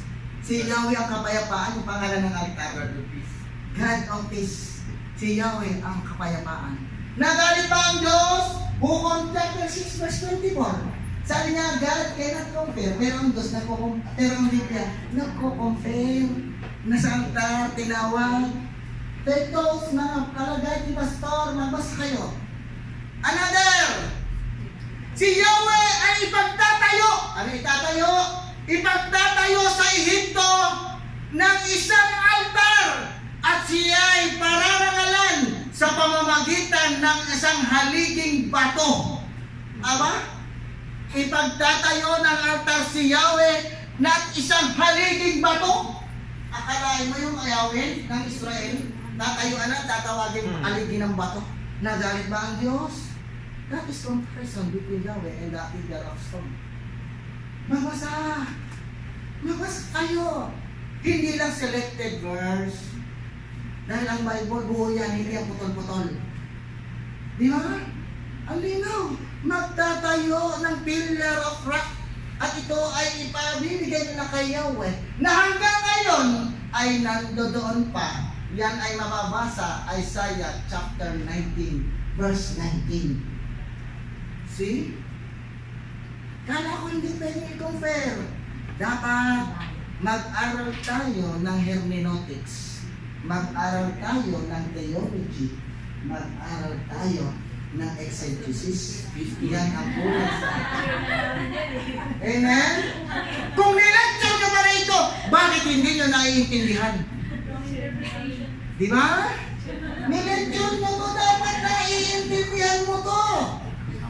Sabi nga natin compare to God, bakit kinumpare nila sa haliging bato at ipalaran na nila kay Yahweh? Si Yahweh ang malaking bato ng Israel. God is a big rock of Israel. Ikinumpare nila ang Diyos sa malaking bato. Nabasa niyo yan? God is my rock. Di ba? Ano pa? Ito ang maganda. Nang pumasok si Moises sa toldang tipanan upang makipag-usap kay Yahweh, narinig niya ang tinig nito mula sa pagitan ng dalawang kerubin. Sa narinig yung tinig ni Yahweh? Sa pagitan ng dalawang kerubin, sa ibabaw ng luklukan ng awa, nasa ibabaw ng kaban ng tipan. Nagmumula doon sa kerubin dito ang presensya ng Diyos. Ha? Nabasa niyo ba yan? O napag-aralan niyo, hindi pa? Tinuro ko ngayon. Numeros chapter 7 verse 89. Dapat nabasa niyo yan.